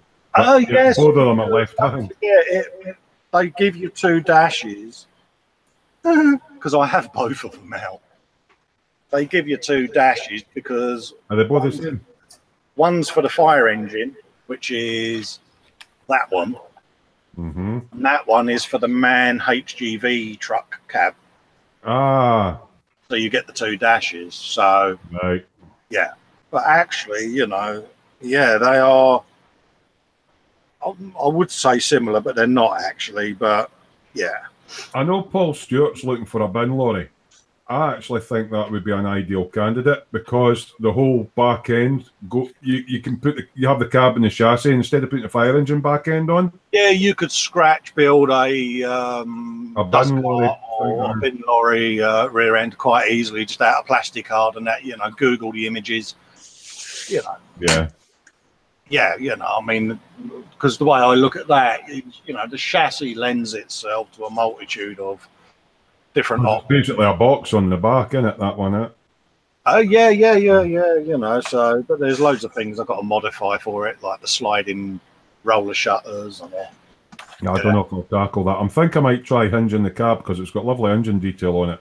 oh yeah, I'm going to hinge I'll be watching how you do yours. the whole cab's going to hinge and pivot so that you can see all the engine detail. So yeah, quite a lot of work to do on that. Yeah. Yeah, that'll be kind of a slow burner as well. But once you get into it, it'll be like... Yeah, I mean, I've had some actually nice feedback on it. There's been a few people that have got the kit, and a couple of them have actually gone out and bought the kit because they want to see what I'm going to do with it, and you know, where I've sort of said on these feeds what I plan to do with it. You know, it's sparked a bit of Mine's interest. going to be a lot more standard than yours. I mean, I'm keeping mine left-hand drive, and I'm going to light it up, and I'm try sound on it. I don't know about the rear wheel. It'd be nice if it's an aluminium and... Yeah, I mean, although you say you're limiting yourself, you're not. I mean, you're still taking an out-of-box build to the next level. Because you're still lighting it. You're still, you know, I'm going to record you a soundboard and ship you one up. So you're still going to have... But it lets people see that, yeah, you know, if their skill set is, well, that's kind of what I'm comfortable doing, they can still turn out a really beautiful kit from that. You know, it's just, I like to challenge myself, mate, you know, and I'll probably regret it, but why not? All your other stuff's turned out great, so just you always, there's more than one way to skin a cat, and you always find a way around about. Well, yeah, I mean, it's funny when I did the cat build, you know, I mean, because I made quite a point of saying, you know, it's not me taking the piss out of the Star Wars builders, you know, I love what they do, but, you know, there are people out there like me, a bit eccentric, that get a buzz out of taking something like that and going, well, that would actually work in the modern world. How? Boom, do it as an heavy plant machine, and that's what got me thinking, you know. Kevin's saying there he gets the vibe that I'm a biker, which I am, and Scott is as well, and so is John. And me. Okay. What do you ride? An RX900 rider myself. I don't get a mention there as an X, do I? Because, you know, I'm an old spanner now, and you know what I mean? Oh, you're a biker. You are a biker, but you don't ride a bike anymore. I'm 40. And Dave was a biker, but he doesn't ride them anymore because Pip says no because he keeps crashing them. So we've all ridden bikes at some time or another. Mine's a 2013 Suzuki GSR 750. Yeah, but unlike you, Dave's seen my bike, ain't you, Dave? I have. It's in the boot of your What's left a bit? it's in the boot of your Monza. No, that's my mini moto that's in the boot of the Monza. No, Dave's seen my big bike, the remains of it. Yeah. What's John riding? Not going anywhere very shortly. What's your one, John? Kawasaki Vulcan S. A Vulcan S. Is that a 900? No, 650 Cruiser. 650. Yeah. All right, Vince. What's your bike, mate? Well, at the moment, a Honda Dax and a Honda Monkey, both registered as bikes, 125s. What? He's a 125 rider. And Scott, what's your bike? I have a Honda VFR. There you go. That's 750, isn't it? 800. Do take into account, Terry, that I almost got killed when I was 17, so that's why I'm not having a big bike as long as I live at home. I know, we just wind you up, mate. You know, mine was a GSX 1100. Yeah. I was beautifully taken out by a drunk driver. Yeah. Lee Eagles says his is a 1990. Nice. Luckily, the bike came off worse than Colin did. Yeah, never did find a fucking engine, Dave. I reckon a scrap man found that in the bush and sold it. Wow. That's halfway around that big fucking roundabout in the middle of it, mate. Spidey's a biker and all, but he's been off the road on two wheels for a few years due to lack of funds. Yeah, it can be an expensive hobby. But once they're going, cheap means of transport, you know. Yeah. I mean, I miss it every day, but then it would be too risky for me to even attempt to ride now, so that's my point. Well, it's not that. If you're a biker, you know you've got to use all your core in that, and with you having so much metal up your back, you don't know if you would have the flexibility. Yeah, I can no longer feel the bike underneath me, how it's behaving. I can't feel the gyroscopic effect or nothing because I've had all the nerve death down the centre of me lower back and parts of my legs. So I can't feel where my backside is on the bike seat or what the bike's doing under me. So no point. Kevin's going, Hondas, oh dear, my mum rode one. Nothing wrong with Hondas, mate. They're just expensive. Yeah, especially when you've got to get replacement parts. Yeah, I know. Spidey's got 2 in storage. What have you got, mate? Yeah, summer's good for him. John's got about 14, haven't you? Yeah, I've got CB650 Torque, CM250 Custom, CB250 Super Dream, CBF125, 400 Bergman Super Scooter, Vulcan, and the lad's got his CB650F. Is that in your motorcycle workshop next door to your modelling shop? Is that? Oh, that's out the other door. So on his right hand door, he's got Ray from Malta working in his modelling shop, and in the other door, he's got some other guy working in a bike shop. Yeah, he walks to his right and he turns up in the fucking Yamaha dealership, doesn't he? I don't know what Spidey's on about there. Velcro trousers on your leathers, Festa. Oh, Velcro you're selling to the bike. Yeah. And Lee's saying booster parts are good prices at the moment. I've got a few friends that have got boosters. It's actually too small a bike for me. You can always get a motor weld me to the frame. Yeah, I'm 6'5". A booster's quite small for me actually. An FJR 1300 is probably a better one if I was going for that style of bike. But I quite fancy one of the adventure bikes, like a V-Strom sort of size. I wouldn't even be able to fold myself over the tank of a sports bike now, mate. It kills my wrists, you know. Yeah, it's like walking around with steel girder. I'd be fucking. Yeah, I put my bike in for a service, and I got the Gixxer 750 version. That was a fun bike. Yeah, my wrists were killing me. Funny when I was, that's kind of my problem now is with my ongoing neck problems, and sports bikes are just going to be. Yeah, I mean, when I was in Whitby the other day watching this bike meet, I was looking at all the bikes riding past, and I was thinking, or trying to think, which one of those I could actually ride, even if I could. And I'm like, I wouldn't be able to do none of them because I've had me spine fused, you know. And I'm like, hey, you know, options were limited. I mean, there was a beautiful old Vincent come chugging around the corner. And I was like, yeah, but that's a bone shaker, isn't it? An old Harley with some monkey ape hangers on it. I said bikes, mate. Don't go swearing at me. Going all agricultural on you. Yeah, you know, you're talking plant machinery now, mate. You know what I mean? Lee's saying he's only 5'7", so he's got bad lifters in the bars. Right, I've got to go, mate. You got to go. You got work in the morning. Yeah, I got work in the morning, unfortunately. So thanks, Will. See you all later, guys. See you later, Dave. Catch you later, Dave. See you later, mate. Here's some ones we'll remember. Spidey's got a Quack ZXR 750 H1. Is that the kettle? Or the air? It's sport bike. 3-cylinder. And a Ducati 916. Yeah.